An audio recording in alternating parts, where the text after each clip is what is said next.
This is Papa Smurf. You're listening to Our Lifestyle, the podcast, with ODB and the Mayor.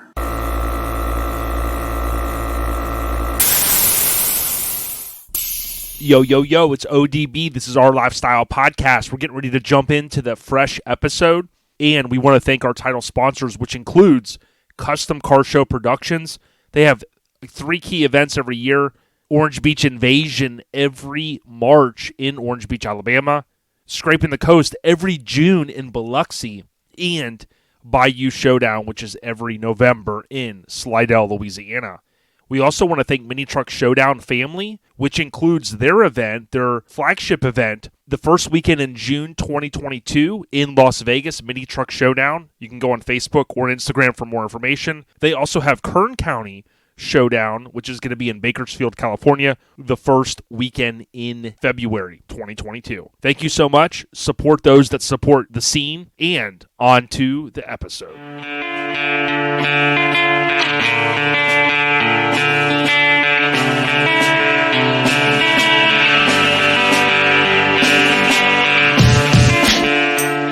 Yo, it's Our Lifestyle podcast, getting sideways almost into February. I think, is it February? I would say that one wrong, right? I think we all do. But, dude, episode 273, and I'm wondering, let me see if, Mike, did you dial into the conference? Mike, Mickety Mike, you there?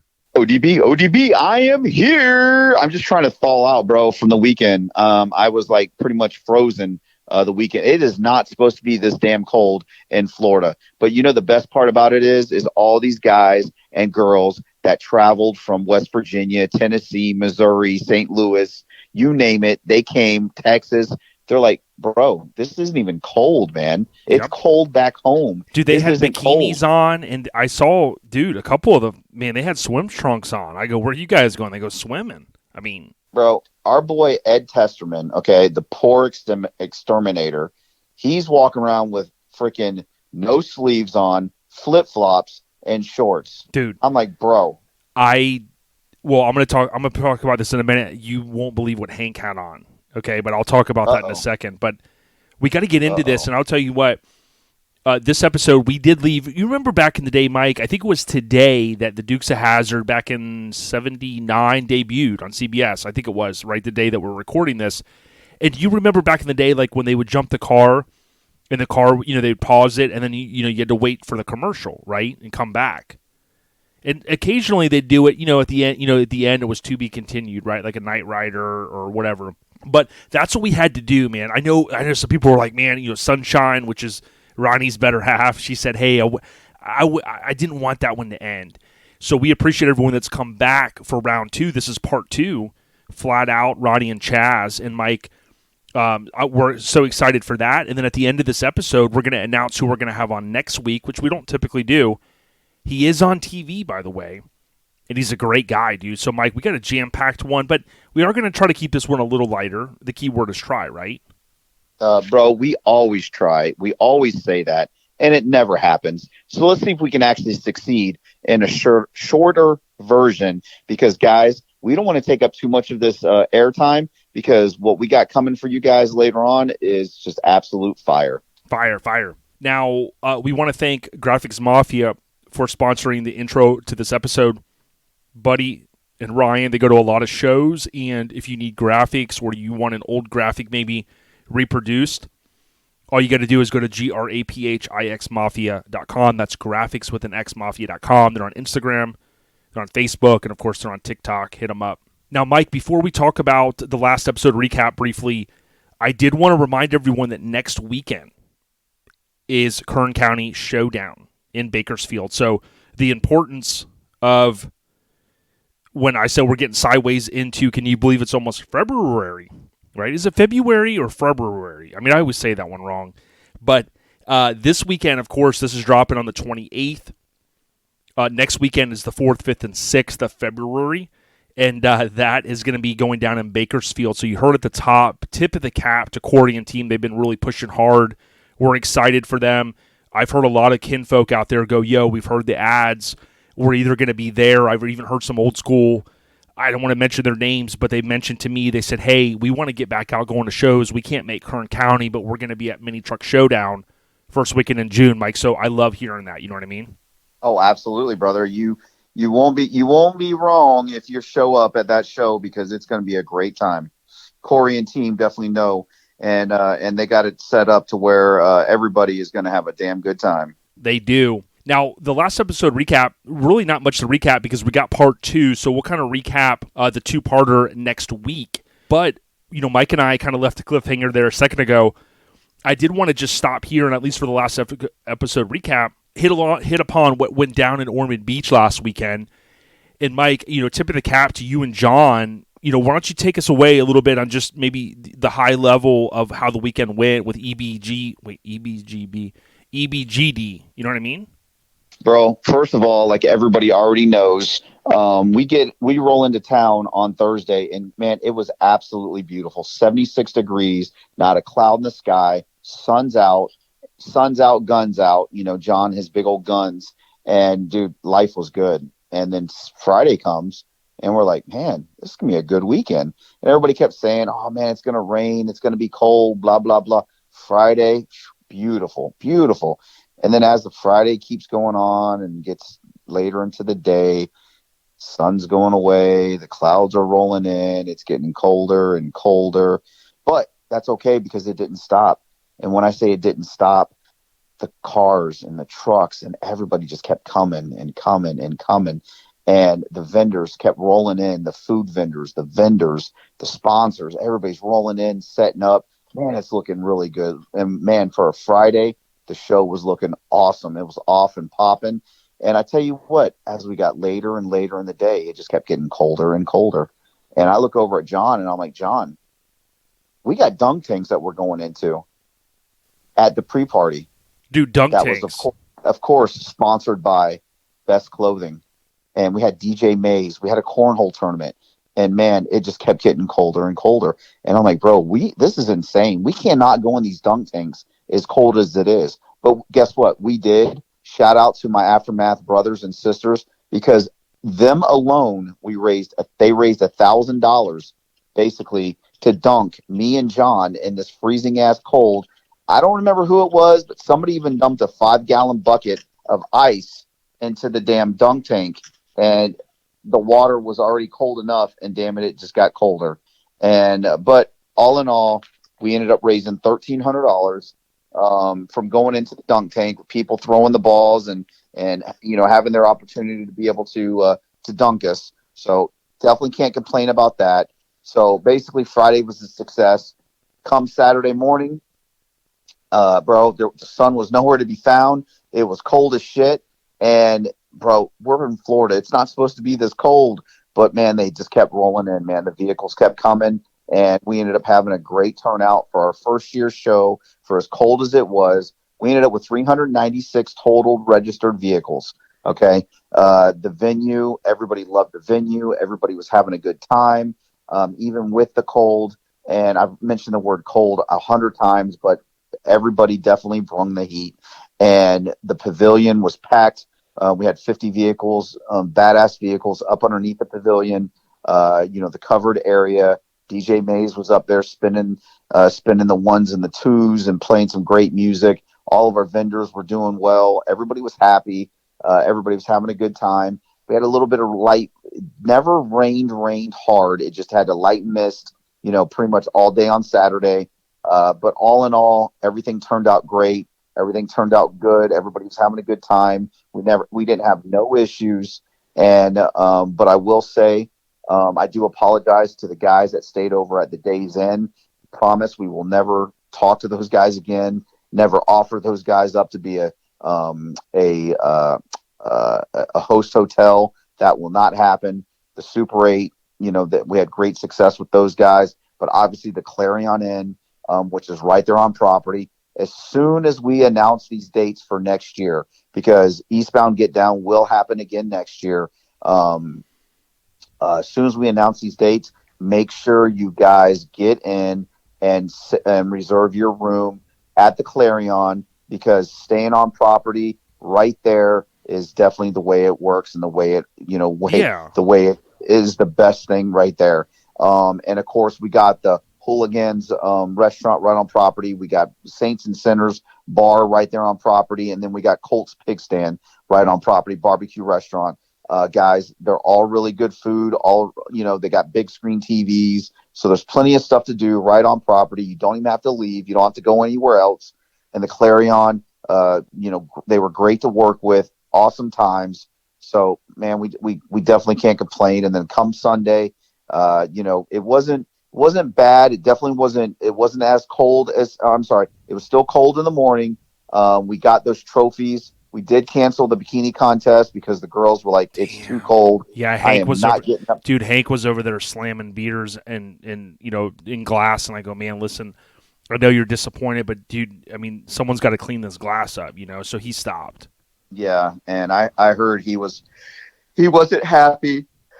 Man, you sound tired, dog. You and John were working hard. I mean, you even had the little kind of call it the FBI little earpiece on deal, like you were on the news.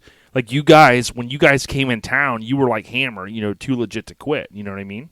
Well, bro, I heard we did have the earpieces in, and that was strictly so we didn't have to carry around a damn walkie-talkie. No, smart. I mean, that's like next. I have a feeling that's gonna be like the LST message. That's those little earpieces are gonna be carried on. I think throughout, we're gonna see that every show now. Oh, I'm sure it probably will, because you definitely don't want to miss out. That worked out great for us, and I'm sure it'll work out good for anybody else that wants to use them. And I do apologize to Hank, because I know he was really looking forward to that bikini contest, and unfortunately, the girls were like, "I can't do this, man. I cannot do this. It's not going to work for us." Yeah, because you don't want to have OSHA calling and all that kind of stuff. Getting ingrained in lawsuits and someone got sick and all that stuff. You know what I mean? Coughing and colds and all that stuff. So I get it. But I did mention Hank, and Hank, he brought his Randy Quaid outfit remember in Christmas Vacation when Clark was looking out the window and he was kind of envisioning having the pool. And then, Randy Quaid's out there with the, the tight white shirt on, and he had like a spandex, like a Speedo, and he had flippers on and stuff, and he was going to swim in the pool. And I didn't even know there was a pool, and I don't think it was heated, but, he swan dives in anything. Oh, absolutely, bro. And like I said, I know he was not happy with me as far as canceling that, because, he didn't care how cold it was. He definitely did not want, he wanted those girls out there in those bikinis. And if they don't want to do it, bro, there's nothing I can do about it. You know what I'm saying? Yeah, I hear you. Well, listen, to keep this one tight, I know we could talk a lot about the show. I got just two questions for you. Number one, I already heard the intel, but I want to hear it from you. Are we a go for EBGD for 2023? Are we a go? Yes, we are definitely doing it again for sure. We just have to nail down the dates. We've already sent in our contract to the facility, and now we're just waiting for them to get back to us so we can sign it. And as soon as we sign that, we will definitely be announcing it and letting everybody know. So we definitely look forward to it. I know we're definitely going to have it. I just got to wait for those guys to approve the dates and approve the time, and which we should probably have that within the next week or two.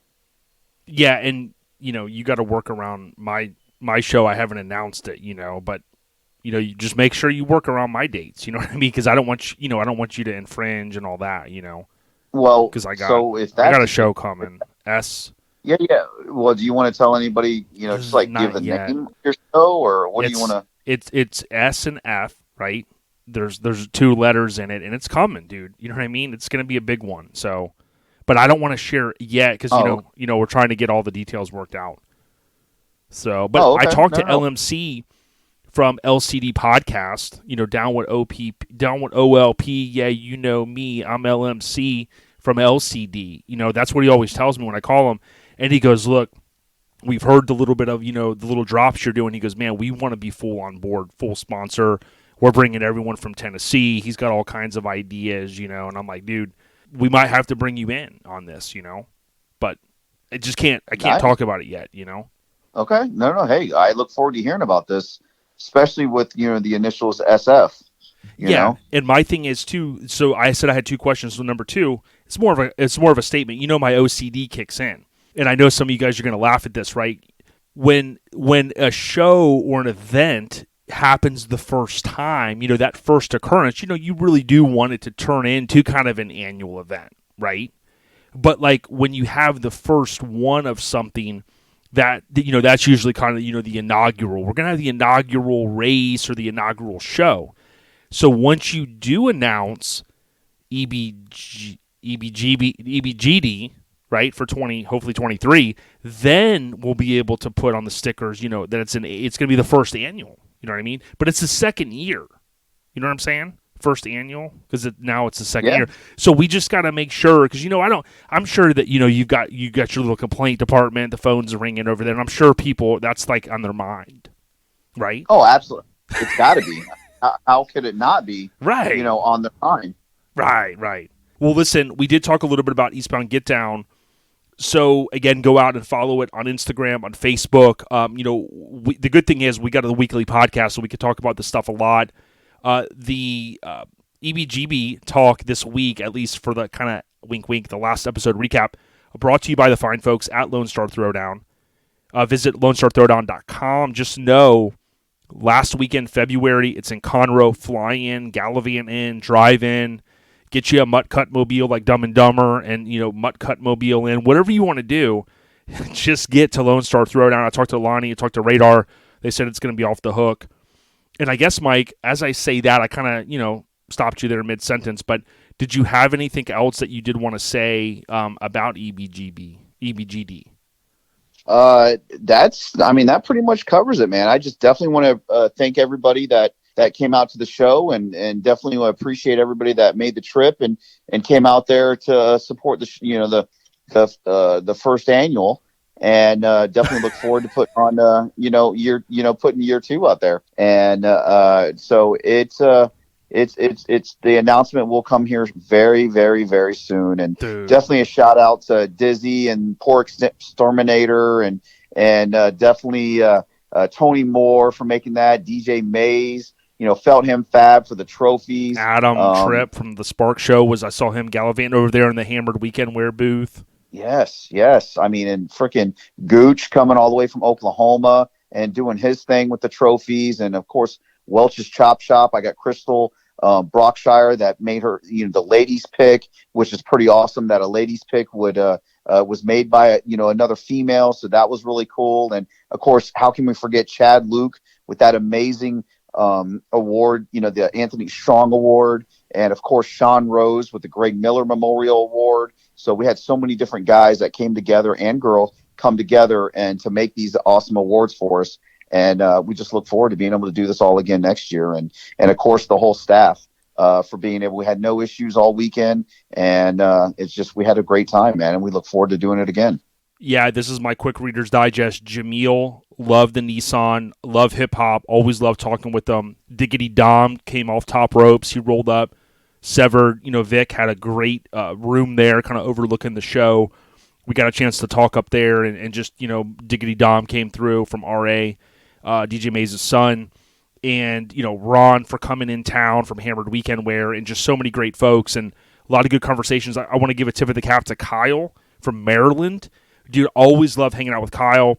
He chilled with us a good bit, and his buddy came, who's balling out, that's got all kinds of cool rides. He had that awesome OBS truck. I know Mach 1 Media was out there. Got a chance to link up with Tuck and John. So, again, it's not easy to remember all these little deals and the conversations we had. But the good thing is, Mike, we weren't set up.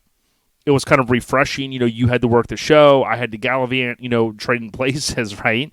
And it was really awesome just to link up and have the great conversations. Schulman, got a chance to talk with him. I know Bryce had that apparently a little fall, so hopefully he's okay. So, all of that stuff does make for some great memories, and hopefully, little man's all right. So, you know how it is, man. We're just going to keep the pedal stomped and not get too sideways, and, keep it legal, of course. Oh, we always keep it legal. Right? Not illegal, but... So, yeah, we'll hit on anything that you think of this week. This one's going to be a little bit condensed of a episode. So, Mike, we got to go in with some trivia with Mickety Mike the Mayor, dude. So I got one for you that's going to be more kind of music themed this week. Is that fine? Sounds good to me. All right. Wait. We can't change it up. We got to stay with the movie. No, the movies. man. We can't switch them. Dude, I've got the rule book. I read the rule book the other day right here, and it says, Section 182, 3BC, EBGB, that it's right here, dude. You know what I'm saying? So, okay, players, now it's time to get serious. This one kind of ties into the Super Bowl, so I don't even want to talk Pack. I don't want to talk Bucks, dude. Yeah, let's just leave it out, right? Let's just leave that out for this week. But what I do want to say is my coworker told me that Press Your Luck is coming back. So the whole, like this, you guys heard the little, all right, players, get ready, no whammies. That show's coming back. So we got to somehow get you on there, Mike. I mean, I want to see you on TV. I want to see you talking about EBGD. And I want to see you play the no whammies because I think you got it, bro. I really do. So, all right. Well, with that being said, this one kind of ties into the big Super Bowl game. And I'm going to just say a little bit of a verse. I might do the whole verse because, I got no flow. And all you got to do is tell me the artist or the name of the song, okay?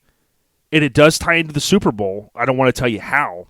But, there's a guy that says, out on bail, fresh out of jail, California dreaming. As soon as I step on the scene, I'm hearing hoochie screaming. Feeding for money and alcohol, the life of a West Side player where cowards die in the strong ball. Only in Cali where we riot, not rally to live and die. In L.A., we wearing chucks, not ballies. Yeah, that's right. Dressed in lokes and khaki suits and ride is what we do. Flossing but have caution, we collide with other crews. Famous because we throw grams. Worldwide, let them recognize from Long Beach to Rosecrans. Bumping and grinding like a slow jam. It's West Side, so the road will bow down to no man. Say what you say, but give me that bomb beat from, I'm just going to say Jay. Let me serenade the streets of L.A. From Oakland to Sacktown, the Bay Area, and back down. Cali is where I put my Mac down. Give me love. Dude, you know that one, I hope. Well, of course I do, man. I mean, that's a given. And I appreciate you throwing me a damn, no softball there. A softball there at the very first one. And, rest in peace, our boy Tupac. You know what I'm saying? Dude, you got it. And, dude, I don't know. I know you were busy. If you had a chance to see, there was about a 3.5 minute last week. It came out. Dre and M shared it on their Instagram, a promo, and it features Mary J. It features Snoop, Mary J., Dre, Kendrick Lamar, and Eminem. And what was cool was when I posted a screenshot from it, where Snoop is driving in a '59 Impala, and it's like supposedly dragging. What was pretty cool is our family out in Killicali had posted up, and he gave us, Juan Trevino had given us a little intel, and he said, hey, that car is the mothership 59 Impala. So I thought that was pretty cool. He's got about 50,000 followers, but there's been a few behind-the-scenes little clips that have been shared of how they filmed it. And for those scoring at home, F. Gary Gray, who directed a lot of Dre videos like Keep Their Heads Ringing. Of course, he directed Straight Outta Compton, right? He also directed that, and I tell you what, when you watch it, if it doesn't get you stoked, no matter what team you root for, maybe you're not even a football fan, it's making me, I don't even drink soda, it's making me want to drink a Pepsi. It makes me want to watch some California love go down in L.A. in just a few weeks, dog. Is that where the Super Bowl is actually at? Is in L.A.? SoFi Stadium, dude. You know what I'm saying? Yeah. So I listened to an interview. Drake called into the homie out there, his boy, and he's talking for a few minutes. And I thought they had 17 minutes. They're only going to get about 13 or 14 minutes. So it's like, man, how do you get all those hits in? But apparently they've been working on this for a long time. So hopefully, I mean, just the visual and audio experience. I mean, he's really wanting to hit out of the park. So I'm looking forward to it, Mike. You know what I'm saying? And I don't want to talk any more about football. You know what I'm saying? Because you know what I'm saying. Oh, bro, I can't. I look forward to it, and I think it's a nice change, and I look forward to hearing it. And I'm just glad it's not some 80-year-old heavy metal guy out there trying to put on a show that looks like he's about to drop dead. You know what I'm saying? Dude, you know what I'm saying? I know what you're saying. So, Trivia with Mike is brought to you by All Time Low Magazine. Visit atlmagazine.com. You can order a subscription or individual issues. Mike, I got my fingers crossed. I'm hearing the new issue is coming soon. I'm looking forward to it. I don't think we've seen the cover yet. but atlmagazine.com. So don't have a lot of scene updates to share this week, again, because just, trying to keep things a little bit lighter. I did drop a new Lincoln Addict podcast, so check it out if you get a chance. We do have some Airhead Nation updates that we'll share in a moment. I didn't share this one last week, Mike. I know I wasn't able to make it to the bowling tournament. You've done great promoing for the fine folks over in Aftermath. So, by the way, congratulations for getting patched in the truck gang, right? I want to say the truck club, the club. Yes. And I promise, I told them when they said, hey, can you give us I told them all good, I told them a lot of good stuff, you know what I mean? I didn't say kick them out or anything. So. No, and I appreciate that, and definitely, kick them out. Yeah, no, I just got a text, sorry. No, I said all good stuff, I promise. Hey, I appreciate that, and definitely an honor to be a part of the Aftermath family, and look forward to hanging out with those guys and cruising with those guys and chilling at shows. Yeah, when I posted it, man, we never get this many likes, 928 likes. I put EBGD Aftermath and Ain't Nothing After That. Of course, that's a lyric from the game. And, I always do the Project Banana hammock. Now, I do add an extra N in there just to be different. So it's B-A, I can't do it like, like the song, when they go, it's B-A-N-A-N-A-S or whatever. That's the only how I know how to spell banana. But it's I do it Project Banana, B-A-N-A-N-N-A hammock. So then that way nobody can steal that hashtag, So, I posted it out there and you got a lot of love, dude. Almost 1,000 likes and over 20 comments. So, yeah, no, that's awesome. And like I said before, man, it's far from perfect, but absolutely love what Scott over at Intense Hot Rods was able to do for me with it. Yeah, and I know we don't have a lot of time this week, but I have been thinking of some ideas. So, maybe next week I'll just share one, but I can't keep giving these away for you. You know what I'm saying? Because I know you've got some ideas to kind of switch it up. So, Oh, no, absolutely, and because I think you keep trying to get this like gang war going or something with me and Eddie, and it's not going to happen, bro. I mean, dude, I don't know how many. I told Eddie you're doing the chrome exhaust tip, and when he found out you're doing the little gold plated screws to hold it in, dude, he dropped them. He goes, dude, I'm out, bro. Like he goes, I can't, dude. You know what I'm saying? So. Okay. But again, I'm not trying to give away too much intel. Like some of it, like I'll tell him something one day, knowing you're not going to do that, because then he's like going down another avenue. And then what we're doing is we're kind of throwing off the scent. You know what I mean? Like if you ever watch The Fugitive with like Harrison Ford, like you rub your shirt on the tree and throw it, but then you go the other way. That's what I'm kind of trying to do. So absolutely, no. I look forward to. So, oh my god! But here's what I want. Yeah, I can't wait to see what Eddie comes up with next, man. That's dude, he's killing it. He is. It's all in good fun. I love what he's doing. He's going to more World of Wheels, lowrider stuff. He mentioned in Atlanta this year, so it's cool stuff. But I want to say thanks to Chuck McLeod for hanging out. But he also won an award, a couple of them, at the bowling tournament. I think their team also won. So, the van, the Astro's looking great. He's got the Ken Diggett handles. I guarantee it's probably one of, or the only Astro that has Ken Diggett handles. They shaved the gas filler. They put that in the door jam area. It's got Feltham Fab painted it, right? The graphics. So, Feltham Fab has painted a lot of stuff in this state. He did all those awards, as you mentioned, and I love what he does.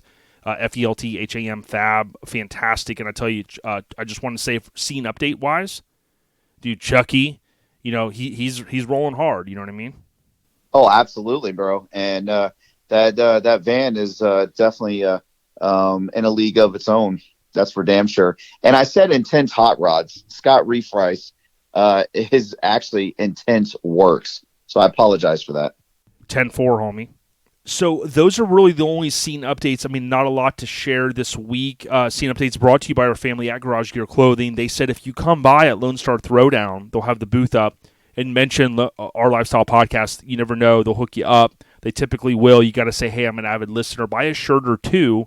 Let them know that our Lifestyle Podcast sent you. So, Mike, what I want to do now for the key show updates is we're going to cut away to James from #Mini Movement. He's got a cool barbecue coming up. So I'll talk to him. I'll talk to him a couple of minutes about that. It's about 15 minutes. It's real cool. We talk trucks and all that stuff. And then I'll wrap it up, and then we're going to roll into part 2 with Chaz and Ronny, 2 great NC folks. Tip of the cap to their awesome wives. I know they've been holding it down a long time, and I'm sure getting together for the holidays and things like that with these guys is just amazing. And, really, I'm sure it's a family function, The Griswolds, I'm sure, couldn't compare to the awesomeness that they have in the household, but we've gotten a lot of great feedback from it. Even Mike Peters, the quadruple OG NC guy, Mike's been on, just a fantastic, dude in this scene of ours. And, we thank everyone for the comments, the streams, the listens, the downloads, the Smizut, Fizz, all that stuff. We thank everyone for it. So, without the listeners, Mike, we couldn't do what we do. You know what I mean? Oh, absolutely, brother. And because of them, it's, we can do what we, like you said, we can do what we do because of all the listeners. And we definitely appreciate the support. And we look forward to doing this for years to come. The only thing that I can think of that we definitely need to make an announcement about, Jay, is we do have our small metal signs are back in, and they're in stock, and we will be getting those put back on the website here very soon. I got everything all situated as far as the show now, and now it's time to get back and focus on some OLP stuff. So that'll be going back up there and back on our site here really soon. Yeah, I'm happy to hear it. And, a lot of folks, when we posted and kind of teased it, we've got some of the guys that have the trucks on the shirt. So once we get those up, just text me, and I'm going to text them right away and say, hey, go buy it. They know, it's going to be going up. They want to get the first grab at it. And then, again, the stuff goes quick. A lot of folks said, hey, hope that we'll see it at Lone Star Throwdown. We'll have to see. A lot of it just goes quick. We do have skate decks. I still have those, so we those aren't going to go up as quick, but hopefully, at these next couple shows, we'll have some stuff. And, we thank everyone for going out there. It's a good point, Mike. Folks can go out to ourlifestylepodcast.com. We've got the Live Life Topless, which is the River Run remix with the Mazda and the Nissan, and we've got tons of other stuff, some Back to the Future stuff out there, just a lot of cool stuff, even Total Chaos. So go out there, search around each category. It's by shirts, stickers, hoodies, things like that. So you can really drill down, and a lot of it's also by category. So if you go to Total Chaos and you select that, or you select River Run Remix, it's going to, kind of pull everything together so that you can get a good kind of wide-eyed scope of what we've got. So get out there, cop some gear, show some love, and remember, we're 3+ years straight every Friday. We're going to keep doing it as long as we can. Oh, absolutely, brother. Hey, with that being said, Airhead Nation. We're on to the audio with James. I'll wrap it up, and then boom, we'll be back to Chaz and Ronny. Thanks, everyone. And I'll let you know shortly who the guest is going to be for next week, which is a guy that's awesome, and he's on TV. We got you, Mike. On to the next piece. Peace.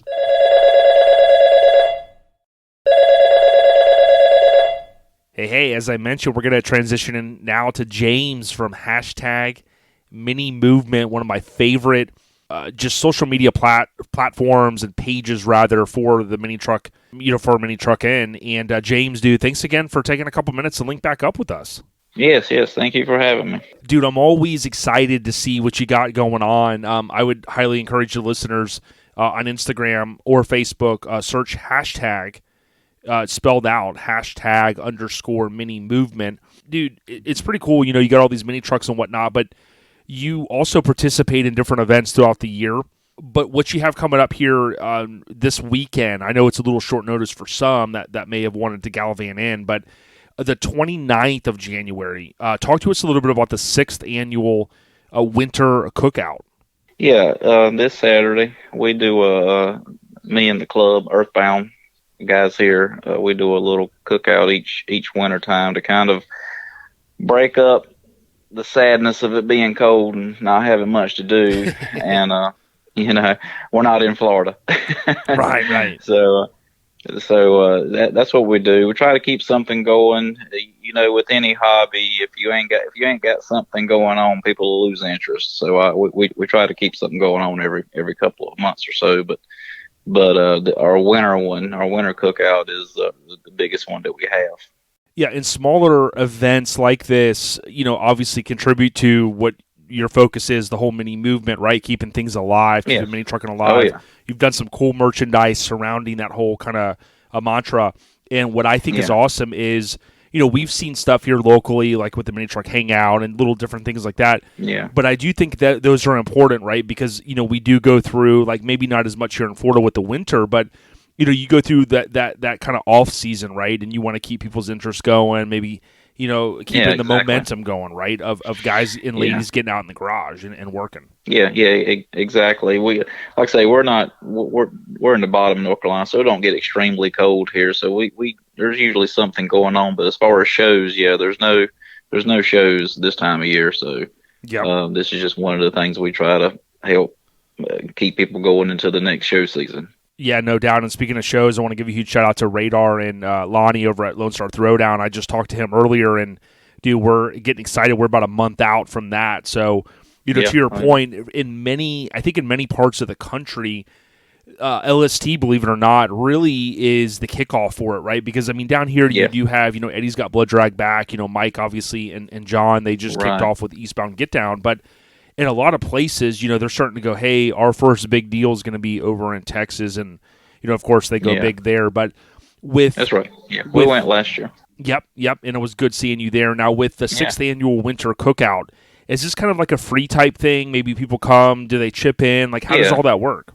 Yeah, it's free. Me and the club, we get together and supply all the food and everything. Ronnie Gibson will be cooking wings, and I'll make a few crock pot things, and then we'll have other people bring food or whatever. But yeah, it's free. You can bring your ride, or you don't have to bring your ride and just come hang out. We're indoors, so if it's cold, we got the heat on. It's just hang out, shop talk, and like-minded people. If you like cool cars, cool trucks, or anything with wheels, this is a place to come hang out.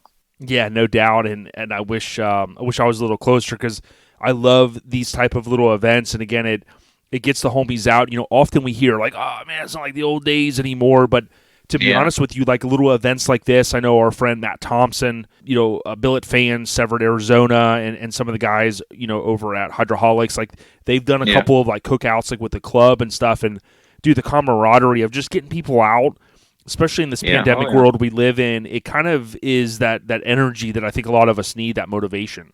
That's exactly right, and that's what we do it for, and that's why I try to go to every little thing that I can, because like we just said, if it's something that you enjoy, it's also fun talking with other people, even if it ain't an actual car show. Oh yeah. So just trying to keep something going all the time. Well, if Eddie Gordy shows up, try to keep everyone away from his truck, because he's going to be over there polishing it. I'm sure, polishing that chrome. He's not too far from me. We're all in North Carolina. Yeah. Well, I know Ben Smith and one of my buddies, Matt Torgerson. I talked with him earlier this week, and I'm going to try to maybe go up and link up with him. He's outside of Asheville. Yep. And I always go, man, I always forget, how far are you from Southeast Mini Truck and Nats, which obviously every April, the end of April. And he goes, oh, man, I'm like 30, 45 minutes. I was like, dude, I hadn't seen him in forever. And he, did a lot of stuff back in the day here with body drops and, just so much in the Florida, truck scene. So it's cool, man, how a lot of guys and ladies will branch off, will maybe move around and things like that. But even if someone's been maybe out of the scene, kind of like Matt, focusing on Cadillacs and restorations, to me, you got to tip the cap and go, because of these guys and these ladies in different states, they helped, with your mantra, the movement, to get mini trucking to where it's at today. That's right, and it's definitely stronger than what it was 10 years ago. Maybe not what it was in the 80s and 90s, but it's close.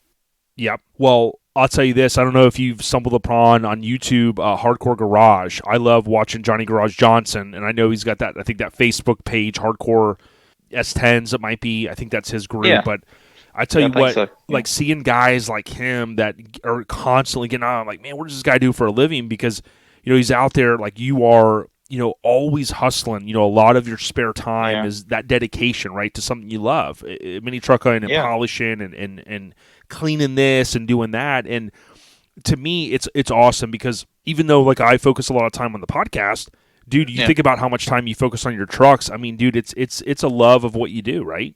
Oh yeah, we definitely enjoy it. Me, my son, all of us. We're always tinkering on something or having something done, and trying to get my flame truck put together now for mini Nats. And then my son, we bought a CoverGirl truck that was a mini truck cover truck in '09, I believe it was, the Pink Frontier. Yes, I've always loved that truck. Good job, man. Yeah, he's working on that now. They're swapping the front end to an '04 Xterra front end and try to have it painted before mini Nats. Yeah. Dude, that's one of the sick things. I always love the wheels on that truck, and I always loved the front grill. That Phantom grill was kind of cool. Just I don't know if it was laid back, so to speak, but it just had that curve to it that was perfect. Yeah, I liked it. He just wanted to change it up some, make it his own. But we are going to paint it back the same color though. Sick. And then we'll probably send it down to Mike at Mr. Scrapes Customs and have him redo the interior on it. Ah, man, I want to get that van, that Frito-Lay van that he has. I think it's so sick. I said, come on, man, hook it up. But, I love what Mr. Scrape does. And we got to do the dan, dan, dan, dan. I'm not the biggest or the hugest. I'm not the biggest Star Wars fan, but your son Anakin, dude, came down to Tampa a couple years ago, and I always love seeing him, dude. A good kid, man. Yeah, he's a good kid. He is. So if there's a lightsaber battle between James and Anakin, you know what I'm saying? Like, are you, I mean, hypothetically, you going to take him out, or is he going to take you out? we've got several lightsabers, but we ain't never used them. No, that's good. That's good. I bet you Mike Murray doesn't even know what a lightsaber is. I mean, I don't even know if he's seen when he sees SW. He's thinking of something else. I'm like, man, that's some filthy stuff. But you know how Mike is. But oh yeah. Dude, the cool thing, talking to James from hashtag spelled out mini movement, and obviously we talked a little bit about the upcoming barbecue, but dude, I can't help but think back when I look back at some of the photos, like obviously, you were tied in a little bit with some of the write-ups you did for street trucks, but dude, your love for the Nissan brand in itself is one of the coolest kind of connections that I've seen out there in the main truck scene. Do you ever envision maybe owning an S10 or a Mitsu?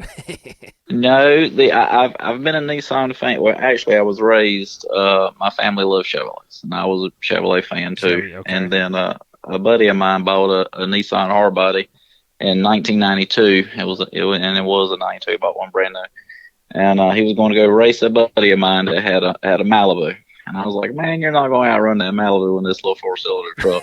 He said, hop in. So we took off.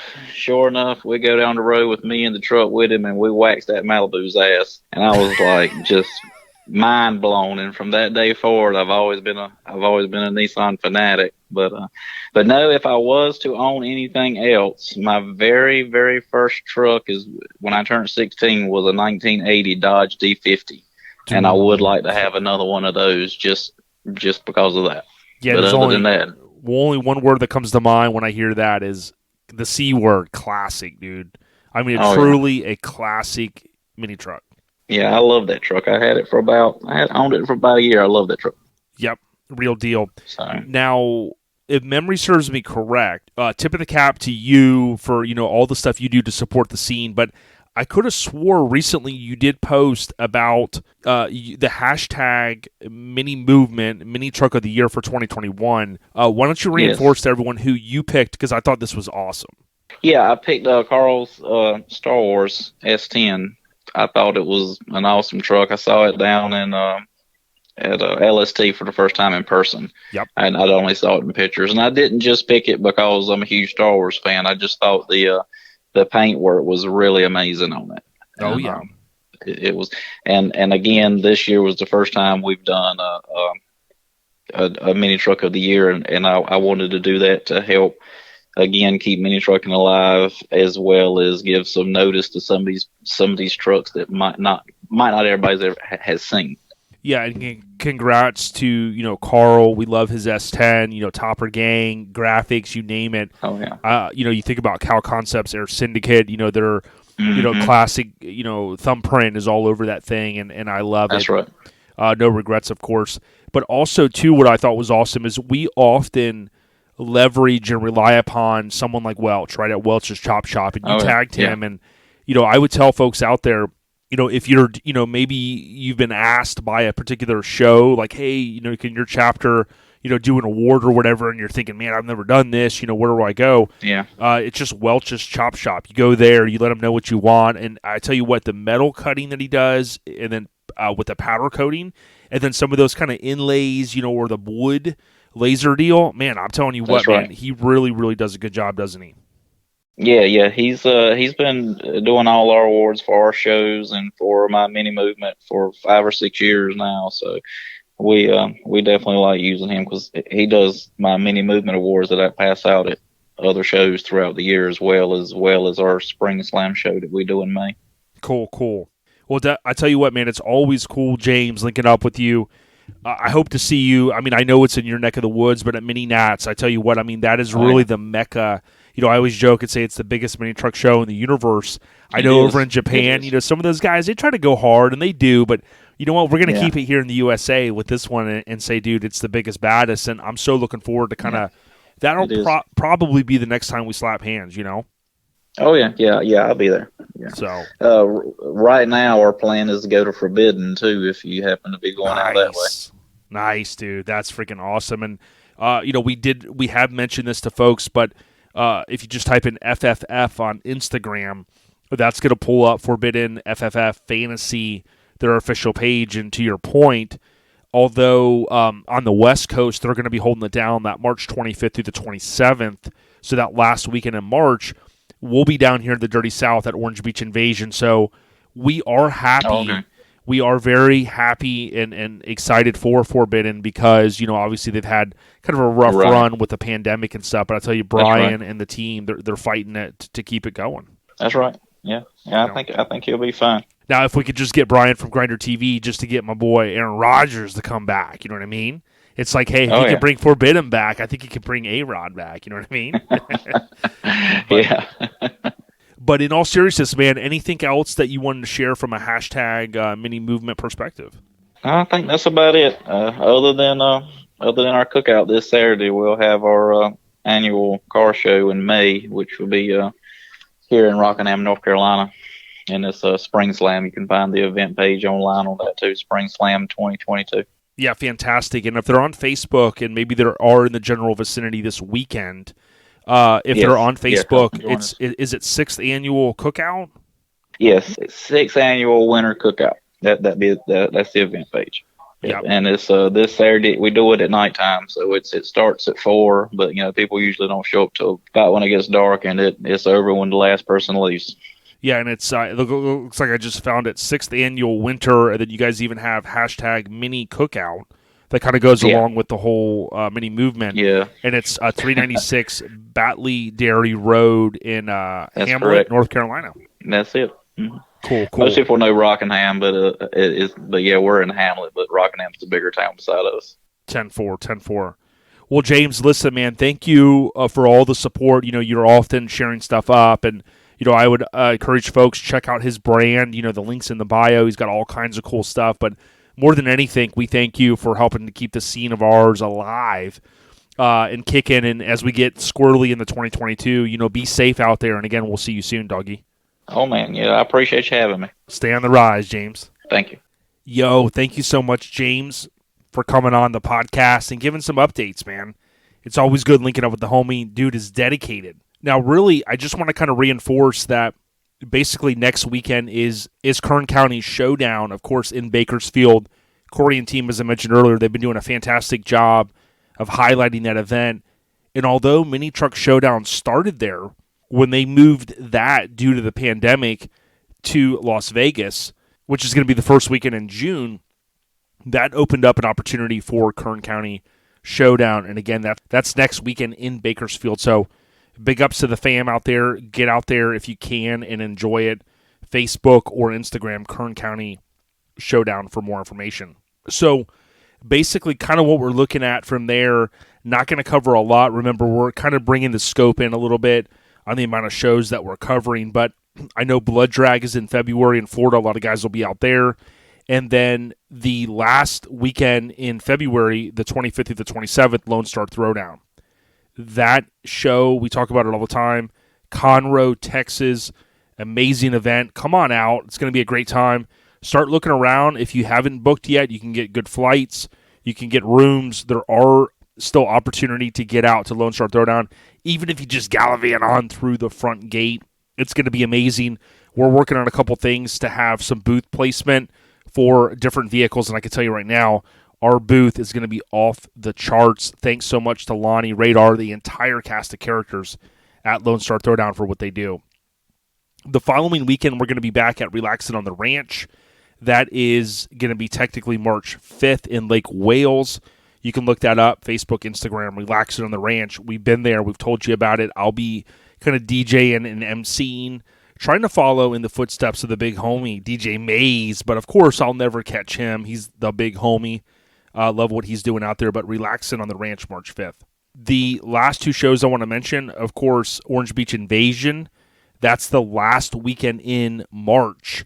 And I know there's potential other options out there to go to different shows, but join us. I know it's just an amazing venue. And hopefully with moving it a couple of weeks out, that's going to get rid of some of the craziness that you can imagine goes on at spring break in the South. And, of course, this is Orange Beach, Alabama. Lastly, Southeast Mini Truck and Nats. Super excited for this one. Mini Nats, you got to be sleeping under a rock for it. Even though you may not have the golden ticket, so to speak, know that you can gallivant on into town. And I tell you what, it's one of the best experiences at any show because of the amazing cruise opportunity. There's plenty of highway to do that. There's no traffic jams, which to me is amazing. And then, oh, by the way, on top of that, of course, there's the show. There's the nightlife piece. It's just truly an amazing event. To Jason Bell and his kind of team and staff, tip of the cap, man. We love what you guys are doing to carry on the tradition of that amazing event. That's all we're going to talk about right now. The Key Show updates brought to you by our family at the West Coast Influence. Hit up minitruckfilm.com, order the Blu-ray or DVD, let Radar know that OLP sent you, and oh, by the way, they do have custom die-cast available. It's minitruckfilm.com. Okay, so the podcast updates, not a lot to share. Just know that if you can, if you're on an iPhone device, go to the pre-install podcast app, tap on library, select OLP, scroll down, and go ahead and leave a review, please. 5-star.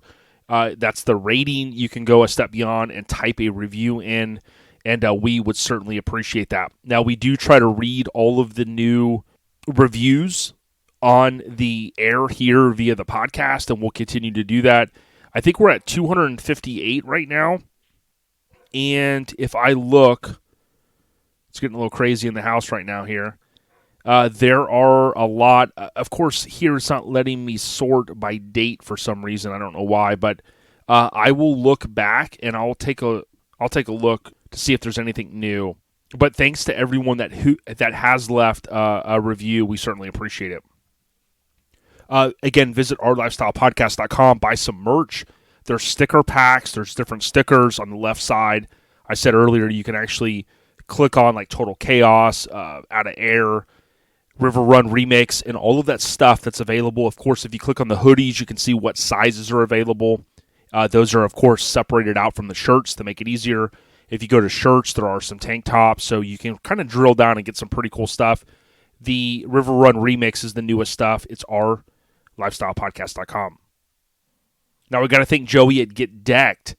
He delivered about 20-plus skate decks to us at Mike's show, EBGD, and we're very thankful for what he does. We often get questions, hey, how can I put my truck on a shirt?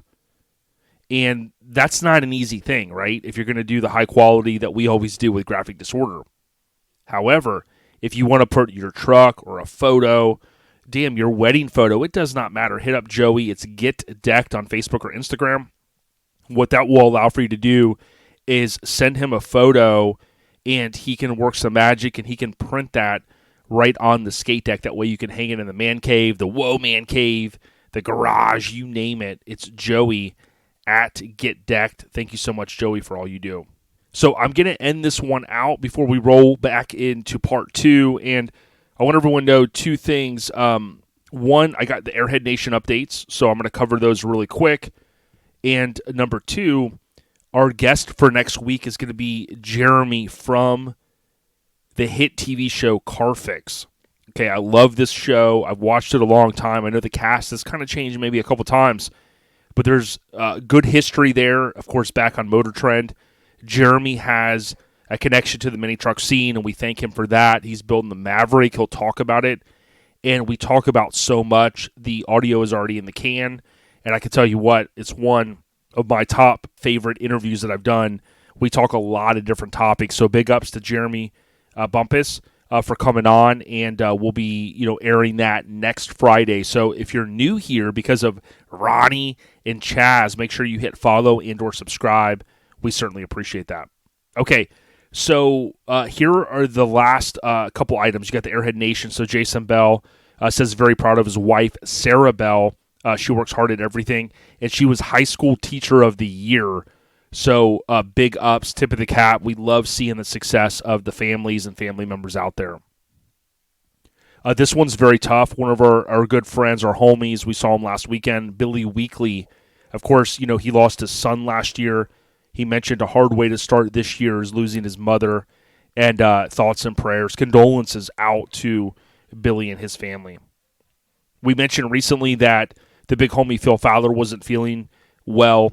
He's feeling much better, and he thanks his wife for all of the support. And thank you to everyone that had kind of thoughts and prayers out for the big homie. I think he's on the upswing now, and that's great.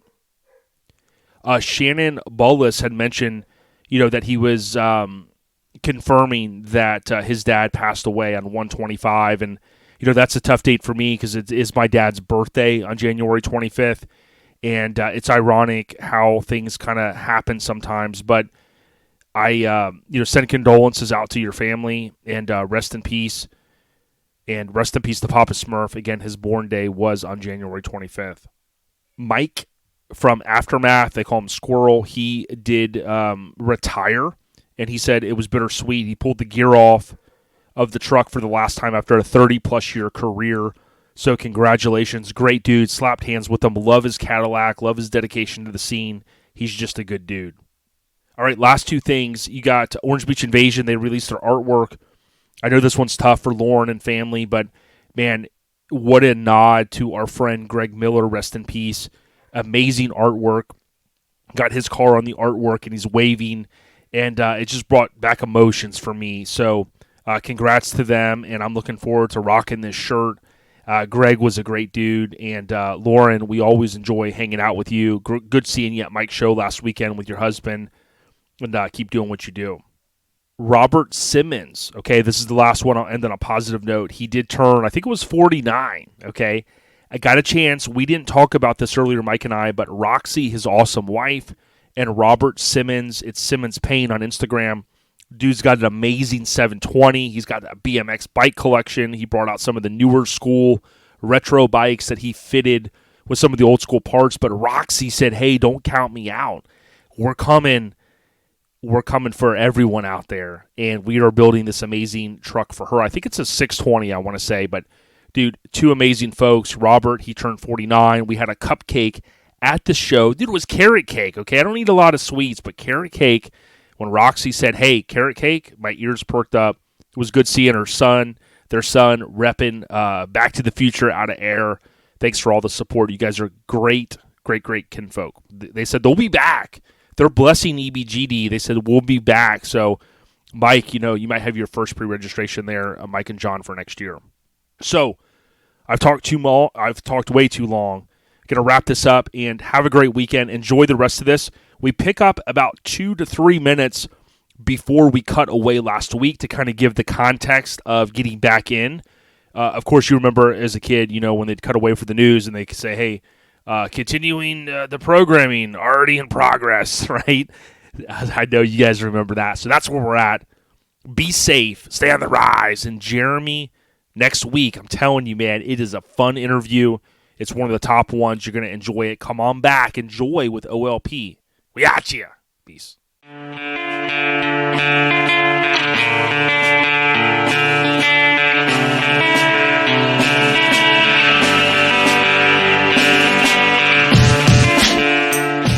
Not that you're a pat on your back type of guy, but I would think that you got to think back sometimes and go, you know what? We were at the forefront of this. Yeah.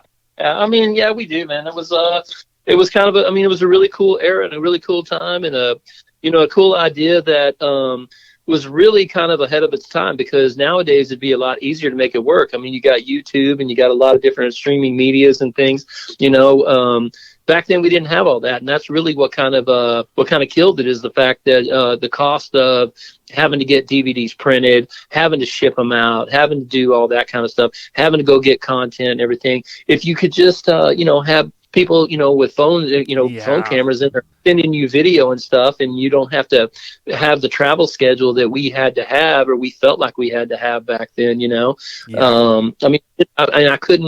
felt like I couldn't just cover the, just the Dallas or the Texas scene, I felt like I had to get out.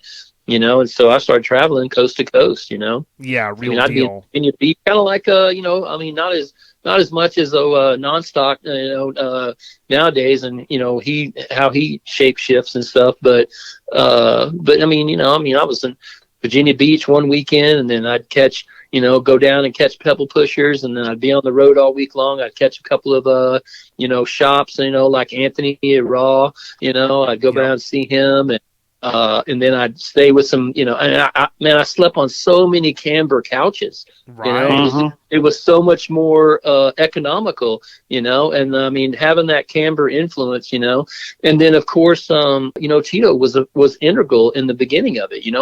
I called him up with this idea, and he was like, "Holy shit, dude, that's great. You need to do it.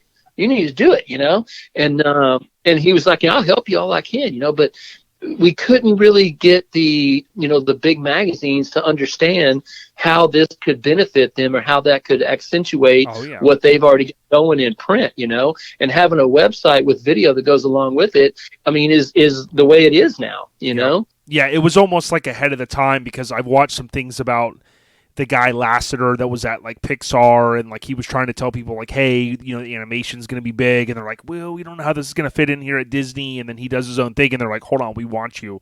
But like, to your point, it was like it was almost before we all know Sport Truck, Street Sports and stuff was in the 90s, but it was before things really did blow up. So there were some media outlets that just couldn't kind of maybe fathom or wrap their brain around it, you know what I mean? Exactly. That's exactly what we were facing, is that we just couldn't get, we needed some kind of corporate sponsor, with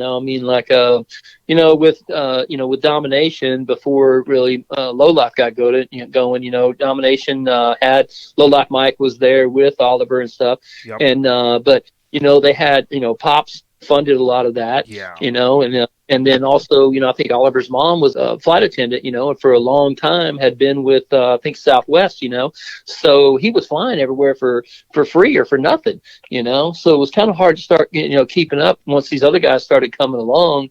And, we were just trying to travel as far as we could and get as much video as we could, but it just finally got down to where, you're trying to print 1,000 DVDs at once, and, you got to come up with $2,500, and, and then you got to find all this audio, because they won't print the DVDs if it's got any kind of copyrighted music on there, That's the so you got to find fans and stuff, so I would, I'm having meetings with these rappers and these fans and stuff around Dallas, and I'm, getting, release agreements from them and things like that, so, it's just, it was difficult, nowadays. I mean, you just pay a little fee and you can have whoever's music you want, Exactly. And nobody would do back then. YouTube was not making any kind of money like people are doing now. Yep. So if you put your on YouTube, you're just putting it up there for free, and you're not making any money off of it. Yeah, and it was like a different era. Exactly. And for all the listeners, you can follow, although, Ronny is, we'll talk a little bit more about it, but Phlat Out is on Instagram. It's PHLAT Out Mag. And you can see one of the posts, you got Jimmy's Running Customs, my homie. He was on a cover, Courtney's Nissan / Bill's Hummer, Dave Schulman, you got the green Tacoma, and then, of course, rest in peace, Mitch Henderson. He was on one as well. One thing that I thought was cool, though, Ronny, before we throw it back to Chas in a minute, but I always thought, like, when I watched, you've released a couple, and I would encourage folks to go out there and check it out. You've released a couple of the outtakes, right? And we saw kind of some of these maybe when the credits would roll on the actual DVD, but You kind of though, right? And I know in the stuff that I do and when I'm help troop trucks, you sometimes have to like direct people, right? So you have to say, hey, hold on, we're gonna put the camera here. I need you to cruise by, and you're like, okay, hold on, back up, cruise again, right? So that directorial type, deal that you did, right? Did you like that piece of it, that aspect? Sure. Yeah. That was, it was kind of cool because I knew in my head how I'm going to create this when I get back to the editing deck, and so I know how I want it and all that. And so, and I'm trying to explain to people that, hey, I'm going to have two cameras on you. You're looking at this one. So you look at this camera and I'm going to get this off camera shot of you from the side or something. Yep. But I don't want you looking over there at that camera, Yep. Keep looking at this. And then and then they start their audio starts to drop or whatever, or they start to mumble a little bit. What's his name? Sean Arcedino. And so I haven't even put that video. I need to put that video out there because I did a really good video of Plain Jane way back in the old days. I never had. Thank God you never had to interview Scooby. Yeah, that's what Duck and I were talking one day. Shout out to Scooby.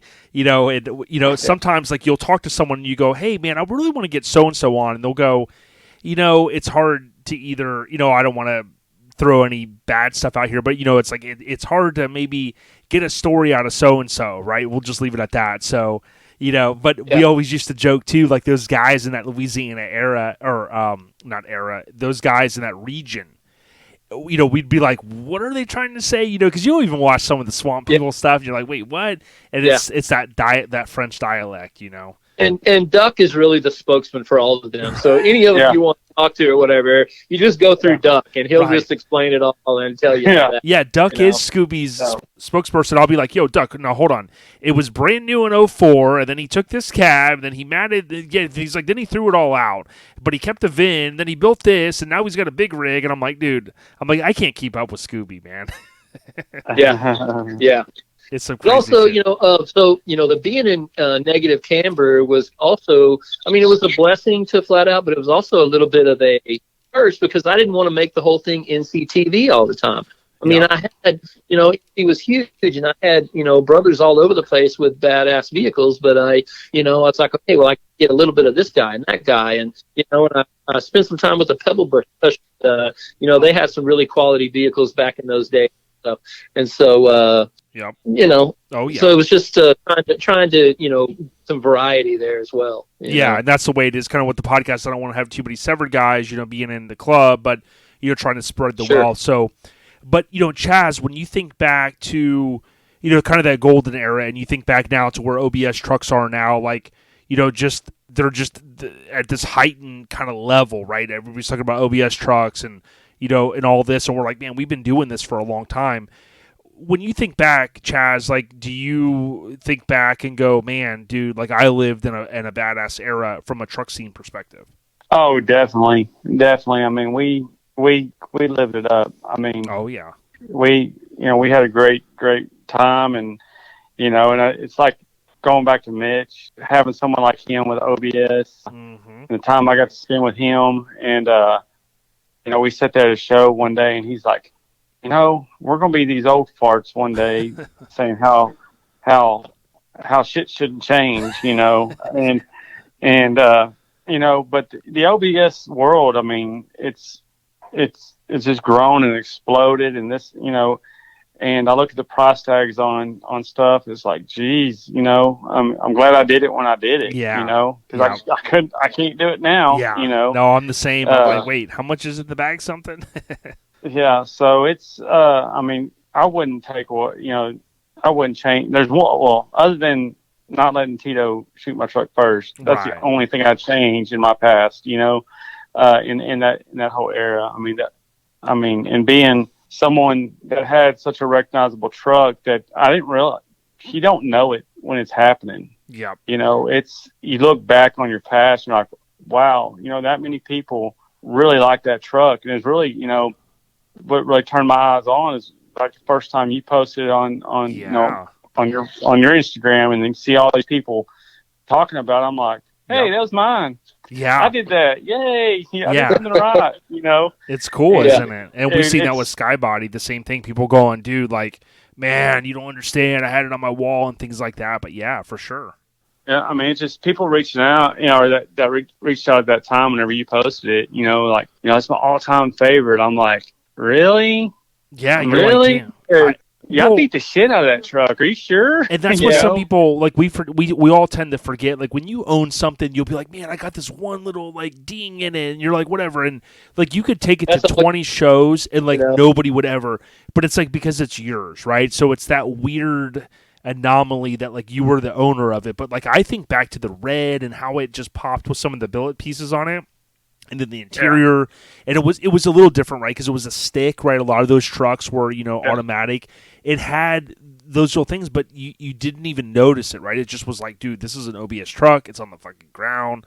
It's sick. Yeah. You should see the videos of in the very beginning when he first got it red, and I was shooting stuff I needed content or whatever. Chaz, you were in Autorama, right? So it was indoor, and the lights all reflecting off of it, and he had a cool display going and stuff, and thing looked really good at that shoot, and I've got some of that stuff, some of that footage, Yeah, it's sick. And then what I used to love too is I knew it, I remembered it in my head, and I had to go through all these street trucks, but I remember that photo, and I swear I'm pretty certain Courtney took it. It was at Slamboree. It was in Oklahoma somewhere, and it was that photo where it was like you guys were all at that kind of like the diner type place, and like that was etched in my mind. It was like that was Courtney going, hold on, let me walk out 20 paces and let me click the shutter, and like that photo was epic, dude.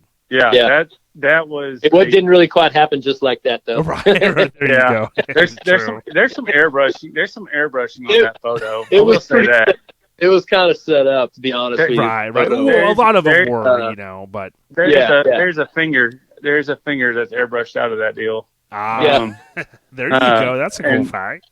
But that was Scooby's Suburban next to me. Yes. Scooby, yeah. And, I remember that thing. We saw it a couple times, and I was like, dude, the Colorado custom wheels, and dude, it had like 4 buckets in it, and I was like, dude, this thing is sick. That's me with my back to the camera with the big skull on the back. Because that was the skull design for that. It says Camber in the teeth. Really? Your blonde hair days.